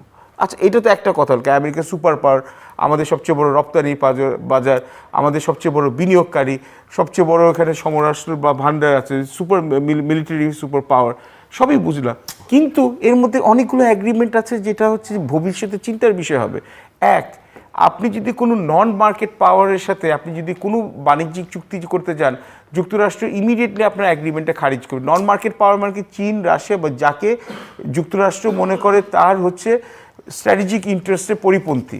আপনি যদি মনে করেন যে আপনি যদি কোনো মিলিটারি এগ্রিমেন্ট করতে চান বা কোনো টেকনোলজি আনতে চান যেটা হচ্ছে যুক্তরাষ্ট্রের সাথে কম্প্যাটেবল না, যুক্তরাষ্ট্রের সিকিউরিটিকে আপনার এখানে করতে যাবে, তখন কিন্তু এই যে পোর্টসে, আপনার কাস্টমসে, এয়ারপোর্টে, ওটাতে সব কিছুতে হচ্ছে যে আপনার হচ্ছে একই ধরনের সিস্টেম ইউজ করতে হবে যেটা হচ্ছে যুক্তরাষ্ট্রের সাথে এটা কম্প্যাটেবল করতে হবে। এবং 3 নম্বর জিনিস, এবং অনেকগুলোর মধ্যে এখানে আছে, মানে বললেও তো আমার মনে হয় যে আমরা এখান থেকে আমাদের IMF এর কাছ থেকে আমরা 5.7 বিলিয়ন ডলারের লোন পাওয়ার জন্য আমাদের জিপটা বের হয়ে গেছে। নির্বাচিত সরকারের প্রথম কাজ হবে IMF এর সাথে নেগোসিয়েশন করা, কেন IMF বলেই দিয়েছে তৃতীয় কিস্তি পাওয়ার জন্য। আগের বছরে আমরা 7.09 বিলিয়ন ডলার শুধু ডেট সার্ভিসিং করছি, আসল সুদ দিয়ে। এবং আমাদের বড় বড় যে মেগা প্রজেক্টের যে এখানে আমাদের যে প্রজেক্টের ডিউরেশনগুলো ওগুলো আসা শুরু করবে, এইগুলো কিভাবে আমরা সামলাবো। এবং আরেকটি সবচেয়ে বড় ঝামেলা করে দিয়েছে যে স্পেশাল ইকোনমিক জোনে এতকাল কিন্তু ছিল যে আপনার ট্রেড ইউনিয়ন ফর্ম করা যাবে না, ওয়ার্কার স্ট্রাইক করা যাবে না। এখন হচ্ছে যে যুক্তরাষ্ট্রের এখানে যে চুক্তিটা আমরা এখানে স্বাক্ষর করলাম, এখন যদি কেউ যদি দেশের অভ্যন্তরে বা দেশের বাইরে যারা বাংলাদেশের অর্থনৈতিক প্রবৃদ্ধিকে হয়তো ব্যাহত করতে চায় বা বিএনপি শাসনকে অস্থিতিশীল করতে চায়, তারা কিন্তু স্পেশাল ইকোনমিক জোনে ট্রেড ইউনিয়ন ফর্ম করবে, তারা এই শ্রমিকদিকে অসন্তোষ সৃষ্টি করবে, যেটা আমরা অন্তর্বর্তীকালীন সরকারের প্রথম 3 মাসে দেখেছিলাম। এতগুলো অর্থনৈতিক চ্যালেঞ্জের মধ্যে কিন্তু এখন বিএনপিকে এখানে এটা কিভাবে সামলাবে? গ্যাঞ্জেসেরটা এখানে হচ্ছে যে আমি এখানে যদি বলেন আরো সামনে আরো সমস্যা আছে। গ্যাঞ্জেস ট্রিটিতে এখানে আমরা পানি পাওয়ার সম্ভাবনা খুবই কম, কেন হচ্ছে মমতা ব্যানার্জি এটা হচ্ছে তার হচ্ছে ভোটিং এখানে হচ্ছে রাইট দিয়েছে যে বাংলাদেশের মানে ভারতের কেন্দ্রের স্বার্থে সে তার পশ্চিমবঙ্গের ইলেকট্রেটের সাথে সে বেইমানি করবেন, এটা হচ্ছে তার হচ্ছে অনমনীয় এখানে করবেন। এবং ভারতের সেন্টারও বিশেষ একটা ইচ্ছা নেই। এবং এখানে আমাদের পানিটি পাবো না বা পানি এখানে ওই রিনেগোশিয়েট করতে হলে তখন ভারত কতটুকু গুডউইল দেখাবে, কারণ গুডউইল যদি এখানে দিল্লি থেকে দেখায় তাহলে মমতা ব্যানার্জি আবার ইলেকশনে জিতে যাবে। এবং সামনে আরও সমস্যা আছে, কেন আমরা হচ্ছে যে এখানে যে এই যে আমাদের চায়নার কথা বলে, আপনি ভারতের কথা বলেন, চীনের কথা কোনোদিন আসেই না। তিব্বতে যে ইয়ারলাং সাংপো এখানে ড্যাম করা হচ্ছে, ব্রহ্মপুত্র নদীর পানি কিন্তু ব্যাহত হয়ে যাচ্ছে। মেঘালয়তে কিন্তু আবার ভারত একটা ড্যাম করছে, তো চীনের ড্যাম এবং ভারতের ড্যামের মাঝখানে বেচারা বাংলাদেশের পানি কমে যাবে। এগুলো আমরা নেগোশিয়েট করবো। এবং সামনে আসে আসাম এবং পশ্চিম বাংলার নির্বাচন, যেখানে আবার NRC, আবার CA এবং বিজেপির ভারত মানে বাংলাদেশ বিরোধী প্রচারণা।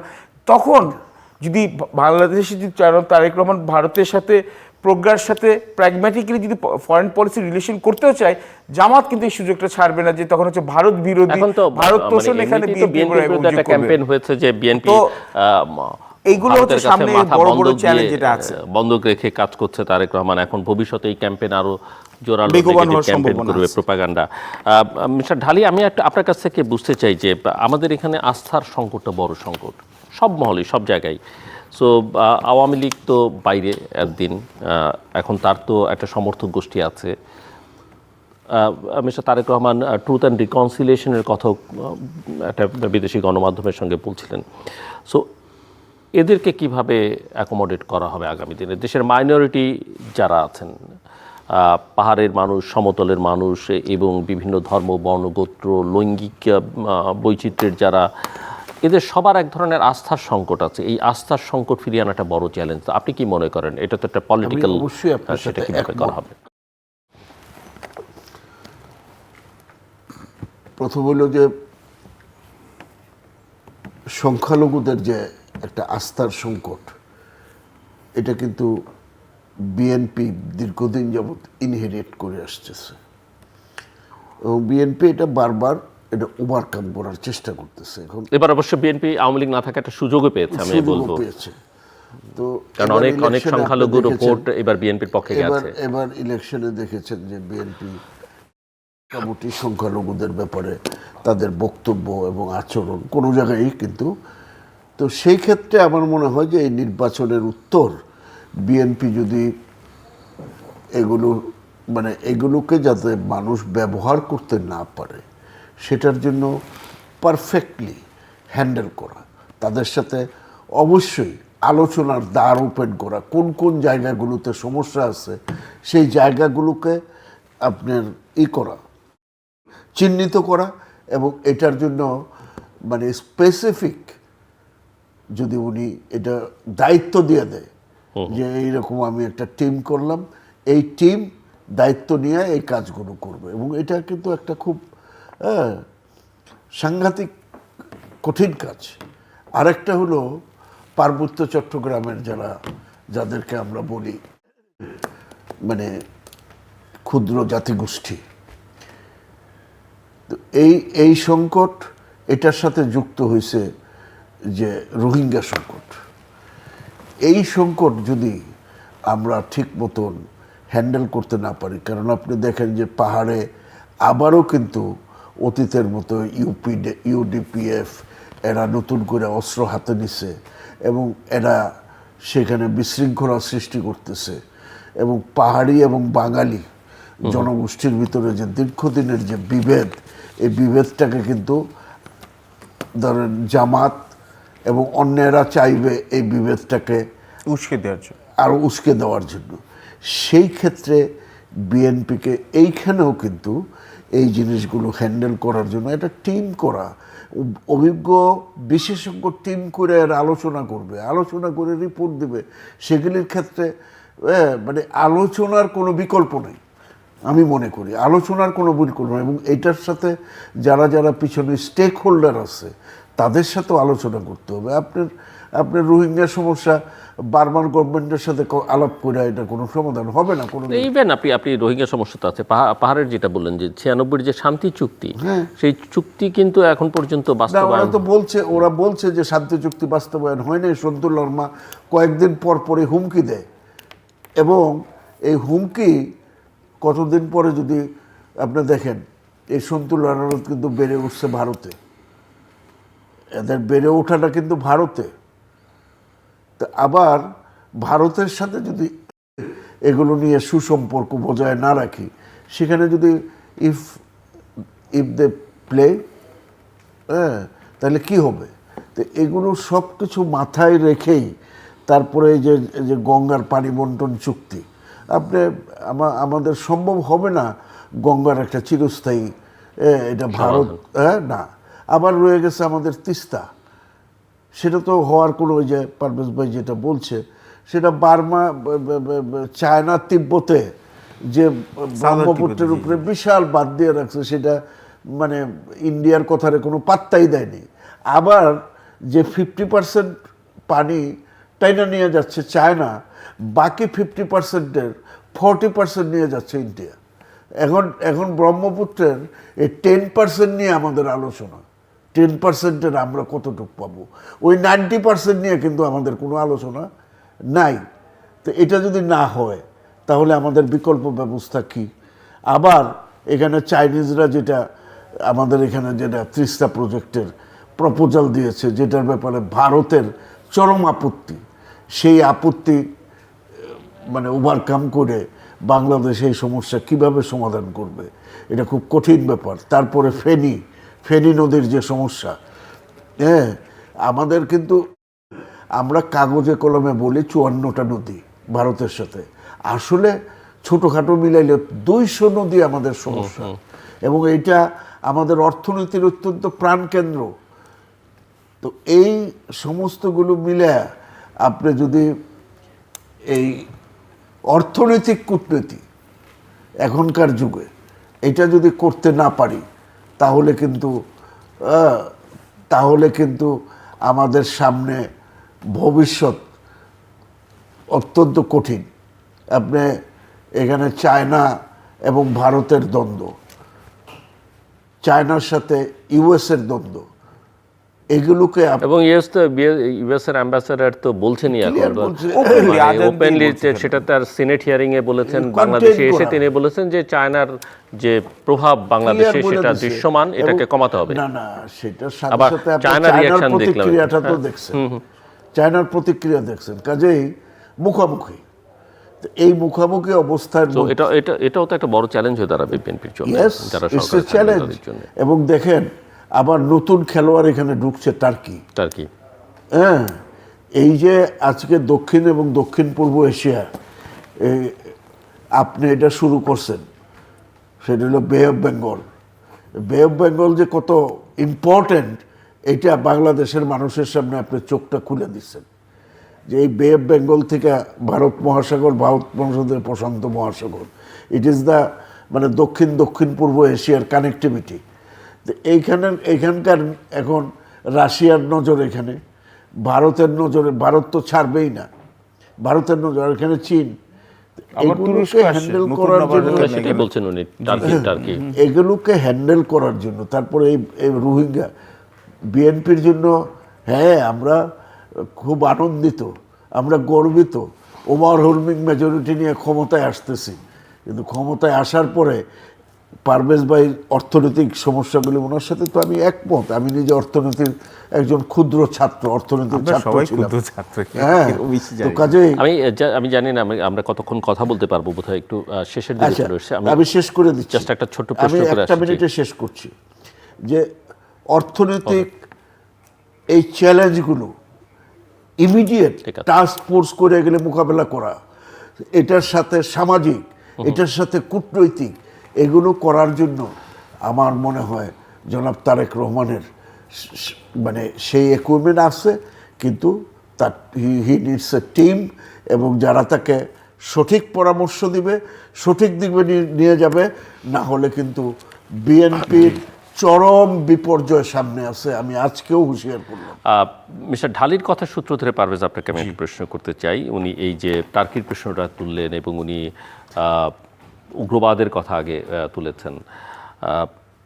বিএনপির জন্য একটা বড় চ্যালেঞ্জ, বিএনপির পাস্টের বিবেচনায়, অতীতের বিবেচনায়, যে বিএনপি যখন 2001 থেকে 2006 সালে ক্ষমতায় ছিল, বাংলাদেশে অনেক রকমের জঙ্গি হামলা হয়েছে। বাংলা ভাই, হ্যাঁ, বাংলা ভাইয়ের উত্থান হয়েছে।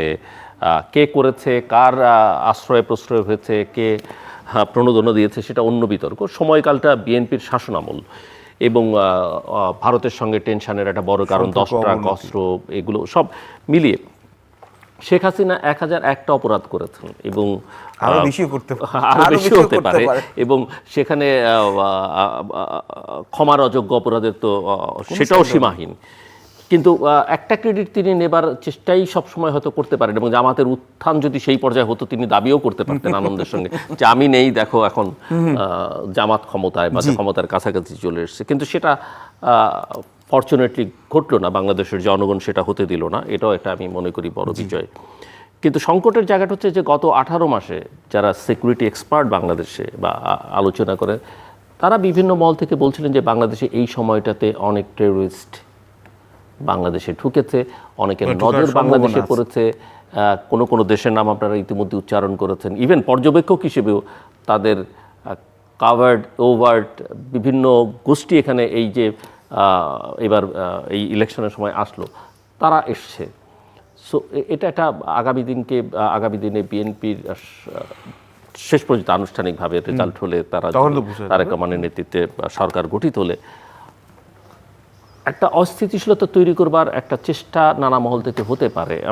আপনি সেরকম আশঙ্কা করেন কিনা, এবং সেটাকে আসলে কিভাবে ট্যাকেল করবেন, অ্যাড্রেস করবেন নতুন সরকার? প্রথমতই আমি বলবো হচ্ছে যে আমি পুরোপুরি কথাটাকে আমি খাটো করতে পারবো না। যারা মনে করে ডুমসডে, তাদেরকে বলতে হবে সরি।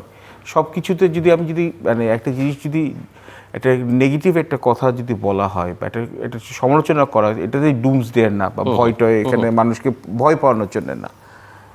এই বিগত 18 মাসে শেখ হাসিনার এই যে ভারত প্রীতির জন্য আমাদের দেশে কিন্তু ভারতের উপর আমাদের জনগণের ন্যায়সঙ্গতভাবে অনেক কারণে কিন্তু ভারত থেকে আমাদের দূরে সরে গেছে, যদিও বা মানসিকভাবে এটা মেন্টাল স্পেসে, যদিও বা আমরা বলবো সামাজিকভাবে বা এখানে হচ্ছে যে নৃতত্ত্বগতভাবে আমাদের কিন্তু 80 বছর আগে ইন্ডিয়া, পাকিস্তান, বাংলাদেশ একই দেশ ছিল। এটা কিন্তু আমরা এটা ভুললে এখানে চলবে না। ব্রিটিশদের এখানে একটা বিভাজন নীতিতে আজকে 3টি দেশ। আল্লাহ যা করে ভালোর জন্যই করে। কিন্তু এখন যেটাতে বলবো, এটার একটা, এবং ভারতের প্রথম দিকে এখানে হচ্ছে যে ওভার দ্য টপ রিয়াকশন এখানে আমরা দেখলাম যে, এবং শেখ হাসিনাকে আশ্রয় দেওয়ার জন্য ইন্টারিম গভর্নমেন্টও আমরা দেখলাম যে ভারতকেও কিন্তু ওরা হচ্ছে ভারত বিরোধী কার্ডটাকে ওরা ট্রাম্প কার্ড হিসেবে খেললো। এবং তারপরে তরুণ যে ছাত্র নেতারা যারা এখন এনসিপি দলটা গঠন করেছে, এবং অবভিয়াসলি জামাতের একটি অংশ কিন্তু এর মধ্যেই ছিল, যে ভারত বিরোধী মনোভাবটা এখানে চাঙ্গা হচ্ছে। ভারত বিরোধী মনোভাবটা চাঙ্গা হওয়াটা কোনো সমস্যার কিছু না, কিন্তু ভারতকে এখানে স্ট্র্যাটেজিক্যালি খুঁচানোর জন্যে, ভারতকে স্ট্র্যাটেজিক্যালি হেয় প্রতিপন্ন করার জন্য যেটা করা হলো, অথবা প্রভোকেশন বা বা রিটালিয়েট করার জন্য একটা করে ওদেরকে এখানে আমরা হচ্ছে আননেসেসারিলি ওদেরকে ইরিটেট করা, কন্টিনিউসলি ওয়ার অফ ওয়ার্ডস। আমাদের অনেক উপদেশের তো মনে হচ্ছে কোনো চাকরিই নেই, ওরা হচ্ছে যে সোশ্যাল মিডিয়াতে ভারতকে গালিগালাজ করা ছাড়া। বা এই যে দেখুন, এই আমরা যে বারবার বলছি হচ্ছে যে আমরা হচ্ছে যে ভারতের যে পুরানো একটা টার্ম যে আমরা হচ্ছে যে 7 সিস্টার্সকে নিয়ে ফেলবো, এই বা এখানে অনেকে যে এরকম এখানে এটা নিয়ে অ্যাকিউজিশন হয়েছিল, এবং পাকিস্তানকে আমরা নিশ্চয়ই সম্পর্ক আমাদের সাথে হবে, এখানে এখানে নর্মাল সম্পর্ক হওয়া উচিত কূটনৈতিক ভিত্তিতে, অর্থনৈতিক ভিত্তিতে, আর যেখানে সুযোগ হয় সে সিকিউরিটি কোলাবোরেশন বা কোঅপারেশন হতে পারে, পিপল টু পিপল কন্ট্যাক্টও হতে পারে, সব দেশের সাথে করা উচিত আমাদের স্বার্থ বুঝে। কিন্তু পাকিস্তানকে, ভারতকে ইরিটেট করে পাকিস্তানকে যখন আমরা স্পেস বেশি দিলাম, তার সাথে সাথে তুরস্ক চলে আসলো, তার সাথে সাথে এখানে ওয়ান্ট টু কন্টেন ইন্ডিয়া, জি, পাকিস্তানকে, এবং হচ্ছে যে আমরা তার সাথে সাথে কাতারকে নিয়ে চলে আসলাম। এবং সমস্যা হচ্ছে যে তুরস্ক কিন্তু আপনি শুধু এই দক্ষিণ পূর্ব এশিয়াতে না বা দক্ষিণ এশিয়াতে না, ওরা কিন্তু আপনার মধ্যপ্রাচ্য, সাহেল মানে হচ্ছে যে আপনার এখানে আফ্রিকার এই দেশগুলোতে প্রেজেন্সটা বাড়াচ্ছে। ওটা কিন্তু ওদের অফিসিয়াল এখানে হচ্ছে যে আইডিওলজি, যে এখন এরদোগানের আমলে যে পলিটিক্যাল ইসলাম বাড়াবে এবং মোরাল রিয়েলিজম বলে, যেটা মোরালিটি এবং রিয়েলিজমের মধ্যে, এবং ওরা সব জায়গায় হচ্ছে অস্ত্র বেচতে পারবে, তুরস্কের এখানে সফট কালচার এক্সপোর্ট করতে পারবে, এবং তুরস্কের যে একাডেমিক যারা আছে বা এখানে যারা হচ্ছে যে এখানে তারাও হচ্ছে যে অনেক সময় তুরস্কের স্টেট পলিসিটাকে ইমপ্লিমেন্ট করে, এবং দেখবেন যে হচ্ছে ওদের হচ্ছে যে জামাত বা হচ্ছে জামাত ঘরানার লোক এখানে বা এখানে ইসলামিক ঘরানার লোকদের প্রতি তাদের প্রচুর এখানে সহানুভূতি, এটা হোক, কোনো সমস্যা নাই।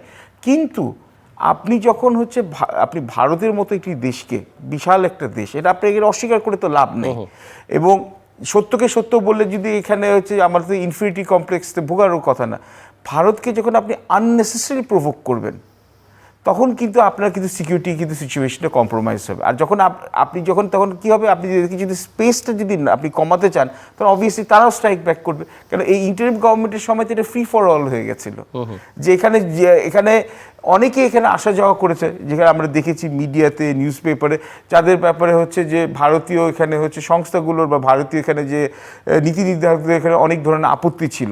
বা আমরা যে, এবং সবচেয়ে আমি একটা এক্সাম্পল দিয়ে আপনি শেষ করি, বেস্ট এক্সাম্পল হচ্ছে যে আমরা হালে যখন হচ্ছে ICC T20 খেলাতে আমরা যে পাকিস্তানে যে পাইপার হ্যামিলিনের এখানে বাসিতে, পাকিস্তানিদের বাসিতে আমরা মুস্তাফিজের এখানে যেটা IPL করেছে, অত্যন্ত ভুল করেছে।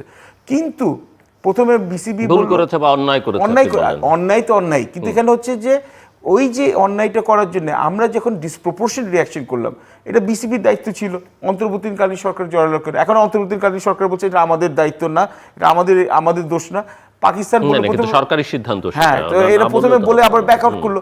এখন কি প্রথমে পাকিস্তান বললো কি আমরা তোমাদের সাথে সহানুভূতি দেখিয়ে আমরা হচ্ছে বয়কট করবো ইন্ডিয়া পাকিস্তান খেলার ম্যাচ। তারপর কি হলো, তো দেখেন আপনারা প্রথমে প্রলোভন দেওয়া হলো যে তুমি তোমার বন্ধুকে ছেড়ে দাও, আমাদের সাথে আসো। তা আমরা আমাদের পুরো ওয়ার্ল্ড কাপই বয়কট করে দিলাম। ভালো হয়েছে, ঠিক আছে, পাকিস্তানও যে আমাদের সাথে ভালোবাসা দেখিয়ে মুসলিম ভাই চলে আসলো।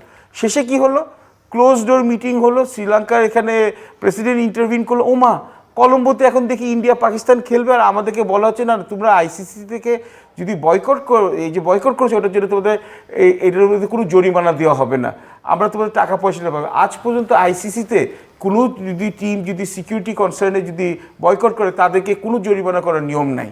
এবং আমরা তো জানি যে ICC হচ্ছে ভারতের এখানে BCCI দ্বারা কন্ট্রোল।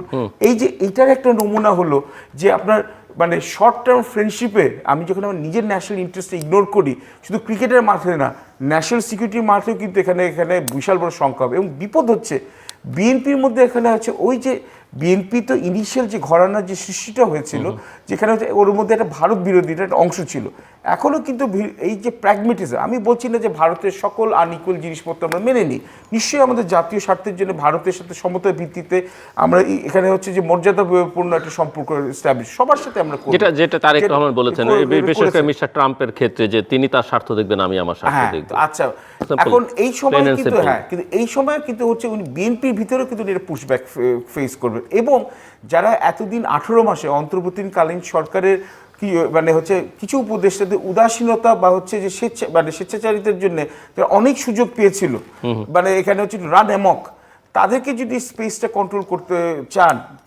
এখানে বিএনপি এখানে যেতে এখানে হচ্ছে ল অ্যান্ড অর্ডার ইনশিওর করার জন্য, তখন কিন্তু এখানে এটার একটা রিয়াকশন হতে হবে। এটার জন্য বিএনপির টপ ম্যানেজমেন্ট বা লিডারশিপকে এটা মেন্টালি প্রিপেয়ার্ড হতে হবে।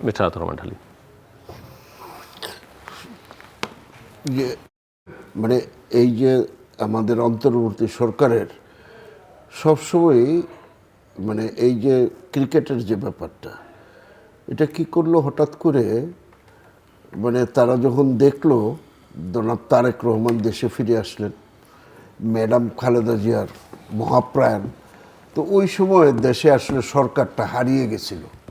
দেশে যে একটা সরকার আছে মানুষ জানতো না, মানুষ মনে করতো যে তারেক রহমানের সরকারই দেশের সরকার।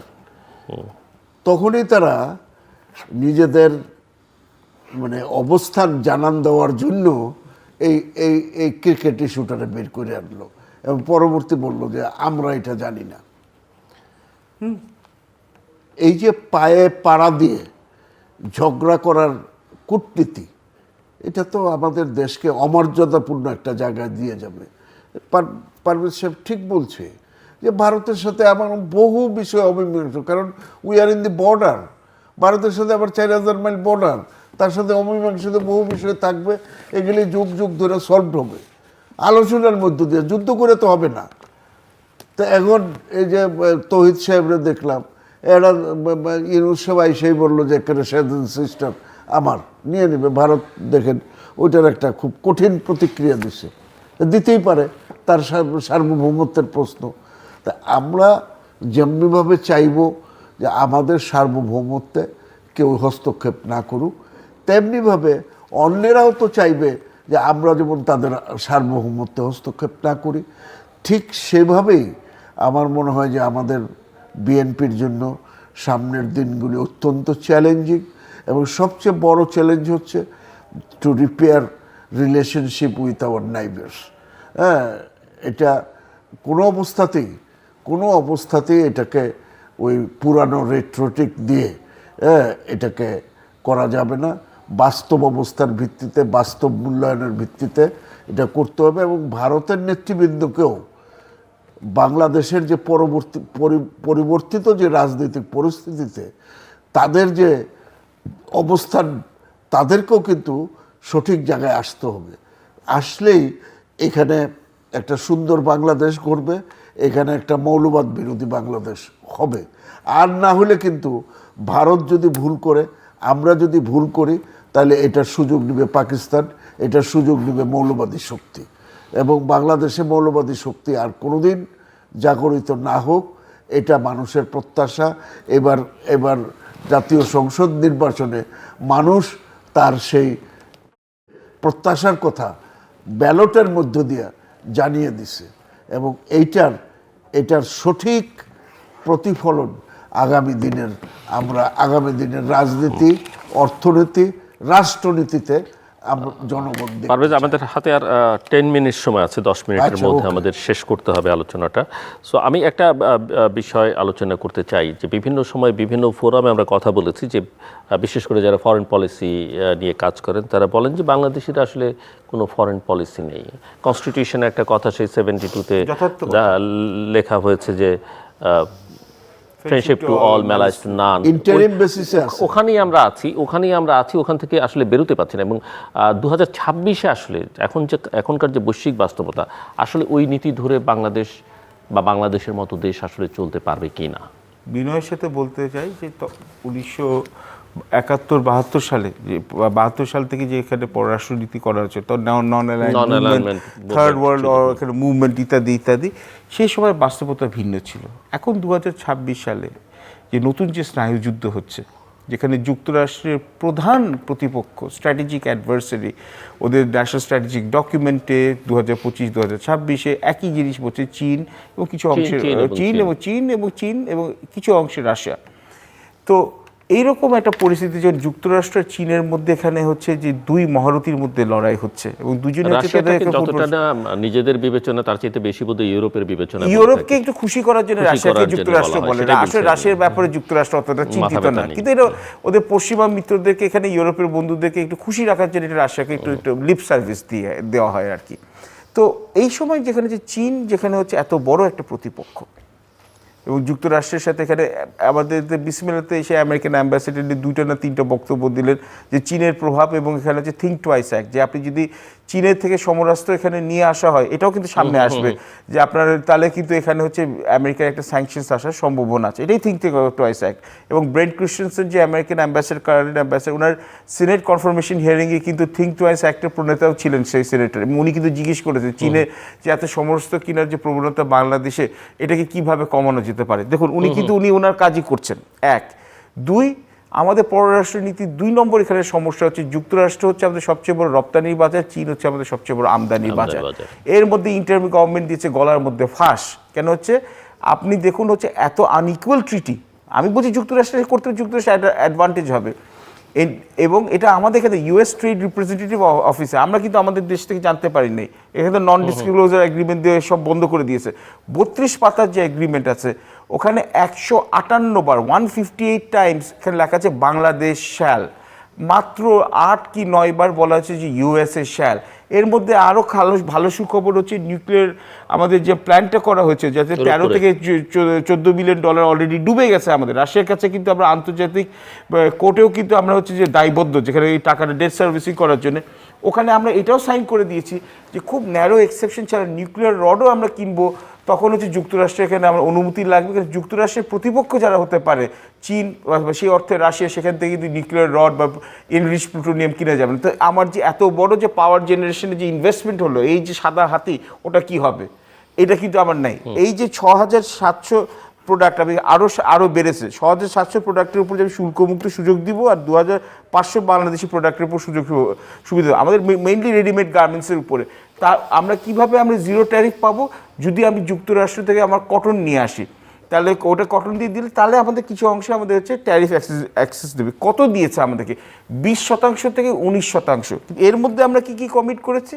আমরা কমিট করেছি হচ্ছে আমাদের এখানে আপনার এখানে $3.5 বিলিয়ন হচ্ছে যে আমি হচ্ছে এখানে এলএনজি আমি এখানে কিনবো, আমি প্রায় 14টার মতো হচ্ছে বোয়িং প্লেন কিনবো।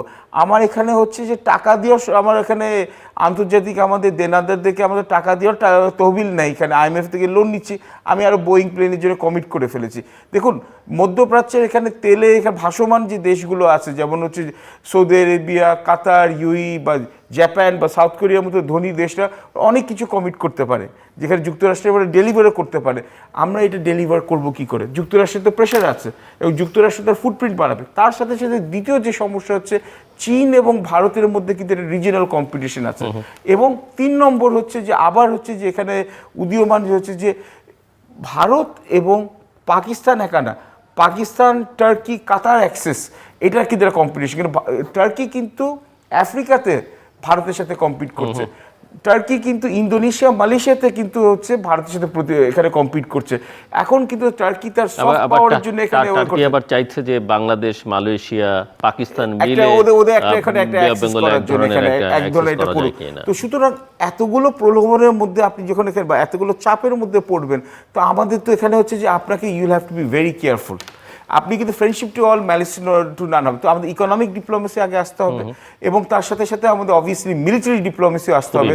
এটা যেটা আমরা অনেক সময় এটা উপেক্ষিত করা হয়, তাহলে মিলিটারি ডিপ্লোমেসি যদি আমরা আরও বেশি বলিষ্ঠভাবে করতে পারতাম, তাহলে আজকে হয়তো রোহিঙ্গা সংকটটা এবার হতো না। থ্যাংক ইউ মিস্টার ঢালি, আপনার কাছে আমাদের সম্ভবত শেষ প্রশ্ন, কোন কোন মন্ত্রণালয় আপনি মনে করেন যে আপনাদের সরকারের জন্য গুরুত্বপূর্ণ, যেটা ওই যে রাইট পারসনকে রাইট প্লেসে দেয়া মিস্টার তারেক রহমানকে নজর দিতে হবে? নিঃসন্দেহে প্রতিটা মন্ত্রণালয় গুরুত্বপূর্ণ, কিন্তু শৃঙ্খলা, হোম মিনিস্ট্রি এটা হলো ফার্স্ট ইস্যু। মানুষ এই ক্ষমতায় আসছে যেদিন আপনি শপথ নেবেন তারপরের দিন থেকে আশা করবে যে আইন শৃঙ্খলা পরিস্থিতিটা আগের সরকারের সাথে ম্যাচ করবে। তো কাজে এই জায়গায় আপনি কাকে কোন দক্ষ লোককে দিবেন, এটা very important. Very important. Next, second, আপনাকে আনতে হবে অর্থ মন্ত্রণালয়। এখন যেটা পারভেজ সাহেব বলে গেলেন যে IMF এর সাথে আপনার যে ডিল, তারপরে এই যে LDC-তে যাওয়া, তারপরে আপনার DFI, ডাইরেক্ট ফরেন ইনভেস্টমেন্ট, এগুলো অর্থনীতিকে আইন শৃঙ্খলার পরেই মানুষ তাকাবে অর্থনীতির দিকে। তাহলে এই অর্থনৈতিক এই জায়গায় আপনাকে কাকে দিবেন, নেক্সট এটা ভেরি ইম্পর্টেন্ট, ভেরি ইম্পর্টেন্ট। তো এটা জিয়াউর রহমান সাহেব কিন্তু এগুলো খুঁজে, সাইদুজ্জামান সাহেবের মতো অর্থনীতিবিদরে খুঁজে আনছিলেন, খালেদা জিয়া সাইফুর রহমানরে খুঁজে বের করছিলেন। তো তারেক সাহেবকেও এরকম দলের ভিতরে না হোক বাইরে হোক খুঁজে আনতে হবে, এটা আমার ধারণা, জানি না। এরপর নেক্সট হইল পররাষ্ট্র। ফরেন আজকের যুগটা হচ্ছে মানে অর্থনৈতিক ডিপ্লোমেসির যুগ। অর্থনীতি, সিকিউরিটি, মিলিটারি, Everything. এবং এর সাথে যদি একটা সম্পর্ক যদি আমি বলে দিই, কেন ঢালিবাইয়ের কথাতে আমি যাচ্ছি, আমাদের ন্যাশনাল সিকিউরিটি কাউন্সিলের একটা প্রপার ন্যাশনাল সিকিউরিটি আর্কিটেকচার লাগতে হবে, এবং একটা যোগ্য ন্যাশনাল সিকিউরিটি অ্যাডভাইজার লাগবে যে ইন্টার মিনিস্ট্রিয়াল এবং হচ্ছে ইন্টার ফোর্সেস কোঅর্ডিনেশনটা করতে পারে। এইটা একটা, এইটার সাথে আমি মনে করি যে পারভেজ সাহেব যে কথাটা বললেন, আমাদের একটা ন্যাশনাল সিকিউরিটি কাউন্সিল আমাদের এই মন্ত্রণালয়ের বাইরেও। সো আর দুটো মন্ত্রণালয়ের নাম বলেন, আমাকে শেষ করতে হবে চেষ্টা। গুরুত্বপূর্ণ আরেকটা হলো, আমি মনে করি যে আভ্যন্তরীণ ক্ষেত্রে যে যোগাযোগ ব্যবস্থা, মানুষ এটা আশা করে এই যোগাযোগ ব্যবস্থাটার উন্নতির জন্য ওকে এইটা। আর 3 নম্বর হলো আমাদের এই যে এই জাহাজ, নদী, শিপিং শিপিং, এই কয়টা মন্ত্রণালয় যদি সঠিকভাবে চলে। এডুকেশন মিনিস্ট্রি, এডুকেশন, কেন এই 18 মাসে এবং তার আগে যে সরকারের লাস্ট যে 5 বছর আগে আমাদের শিক্ষা খাতে যে বিপর্যয় নেমে আসছে, এটাকে হচ্ছে যে আমাদের ছাত্রদেরকে বলতে হবে যে না, এডুকেশন, হেলথ, আমাদের ছাত্রদেরকে বলতে হবে বাবারা আবার তোরা পড়াশোনা কর, আবার তোরা আবার তোরা মানুষ হ। এখানে আতাউর রহমান খানের ছবি। দর্শক, আমরা অনুষ্ঠানের শেষ প্রান্তে। সামাজিক যোগাযোগ মাধ্যম ফেসবুক, এক্স এবং ইউটিউবে তৃতীয় মাত্রা লাইভ স্ট্রিম হচ্ছে, আপনারা দেখতে পারেন। টেলিভিশনের পর্দায় দেখতে না পারলে যে কোনো সময় যে কোনো স্থান থেকে ইউটিউবে তৃতীয় মাত্রা চ্যানেলটি সাবস্ক্রাইব করে এই পর্ব বা পুরনো পর্বগুলো আপনারা দেখতে পারেন। মিস্টার পারভেজ করিম আব্বাসী এবং সাদর রহমান আলী, অসংখ্য ধন্যবাদ এই আলোচনায় অংশ নেবার জন্য।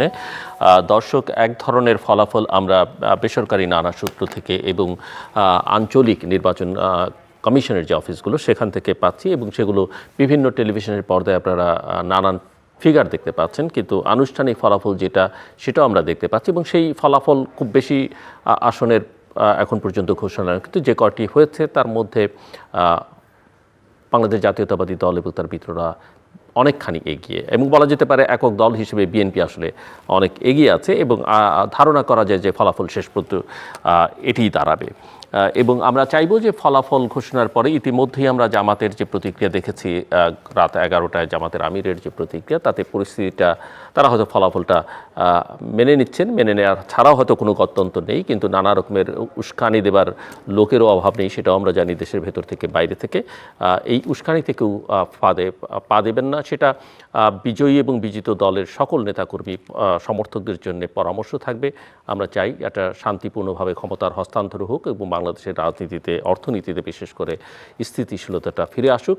দর্শক, আমরা আজকের মতো শেষ করছি, মানে এই রাতে আমি বিদায় নিচ্ছি, এরপরে সংবাদ এবং সারা রাতে আপনারা ফলাফল দেখতে পারবেন। আবার কালকে সকালে, অর্থাৎ আজকেই সকালে আমরা আবার তৃতীয় মাত্রা সরাসরি এই স্টুডিও থেকে সম্প্রচারিত হবে, তখন আপনাদের সঙ্গে কথা হবে, আমার সঙ্গে অন্যান্য অতিথিরাও থাকবেন। আপনাদের সবার জন্য শুভকামনা।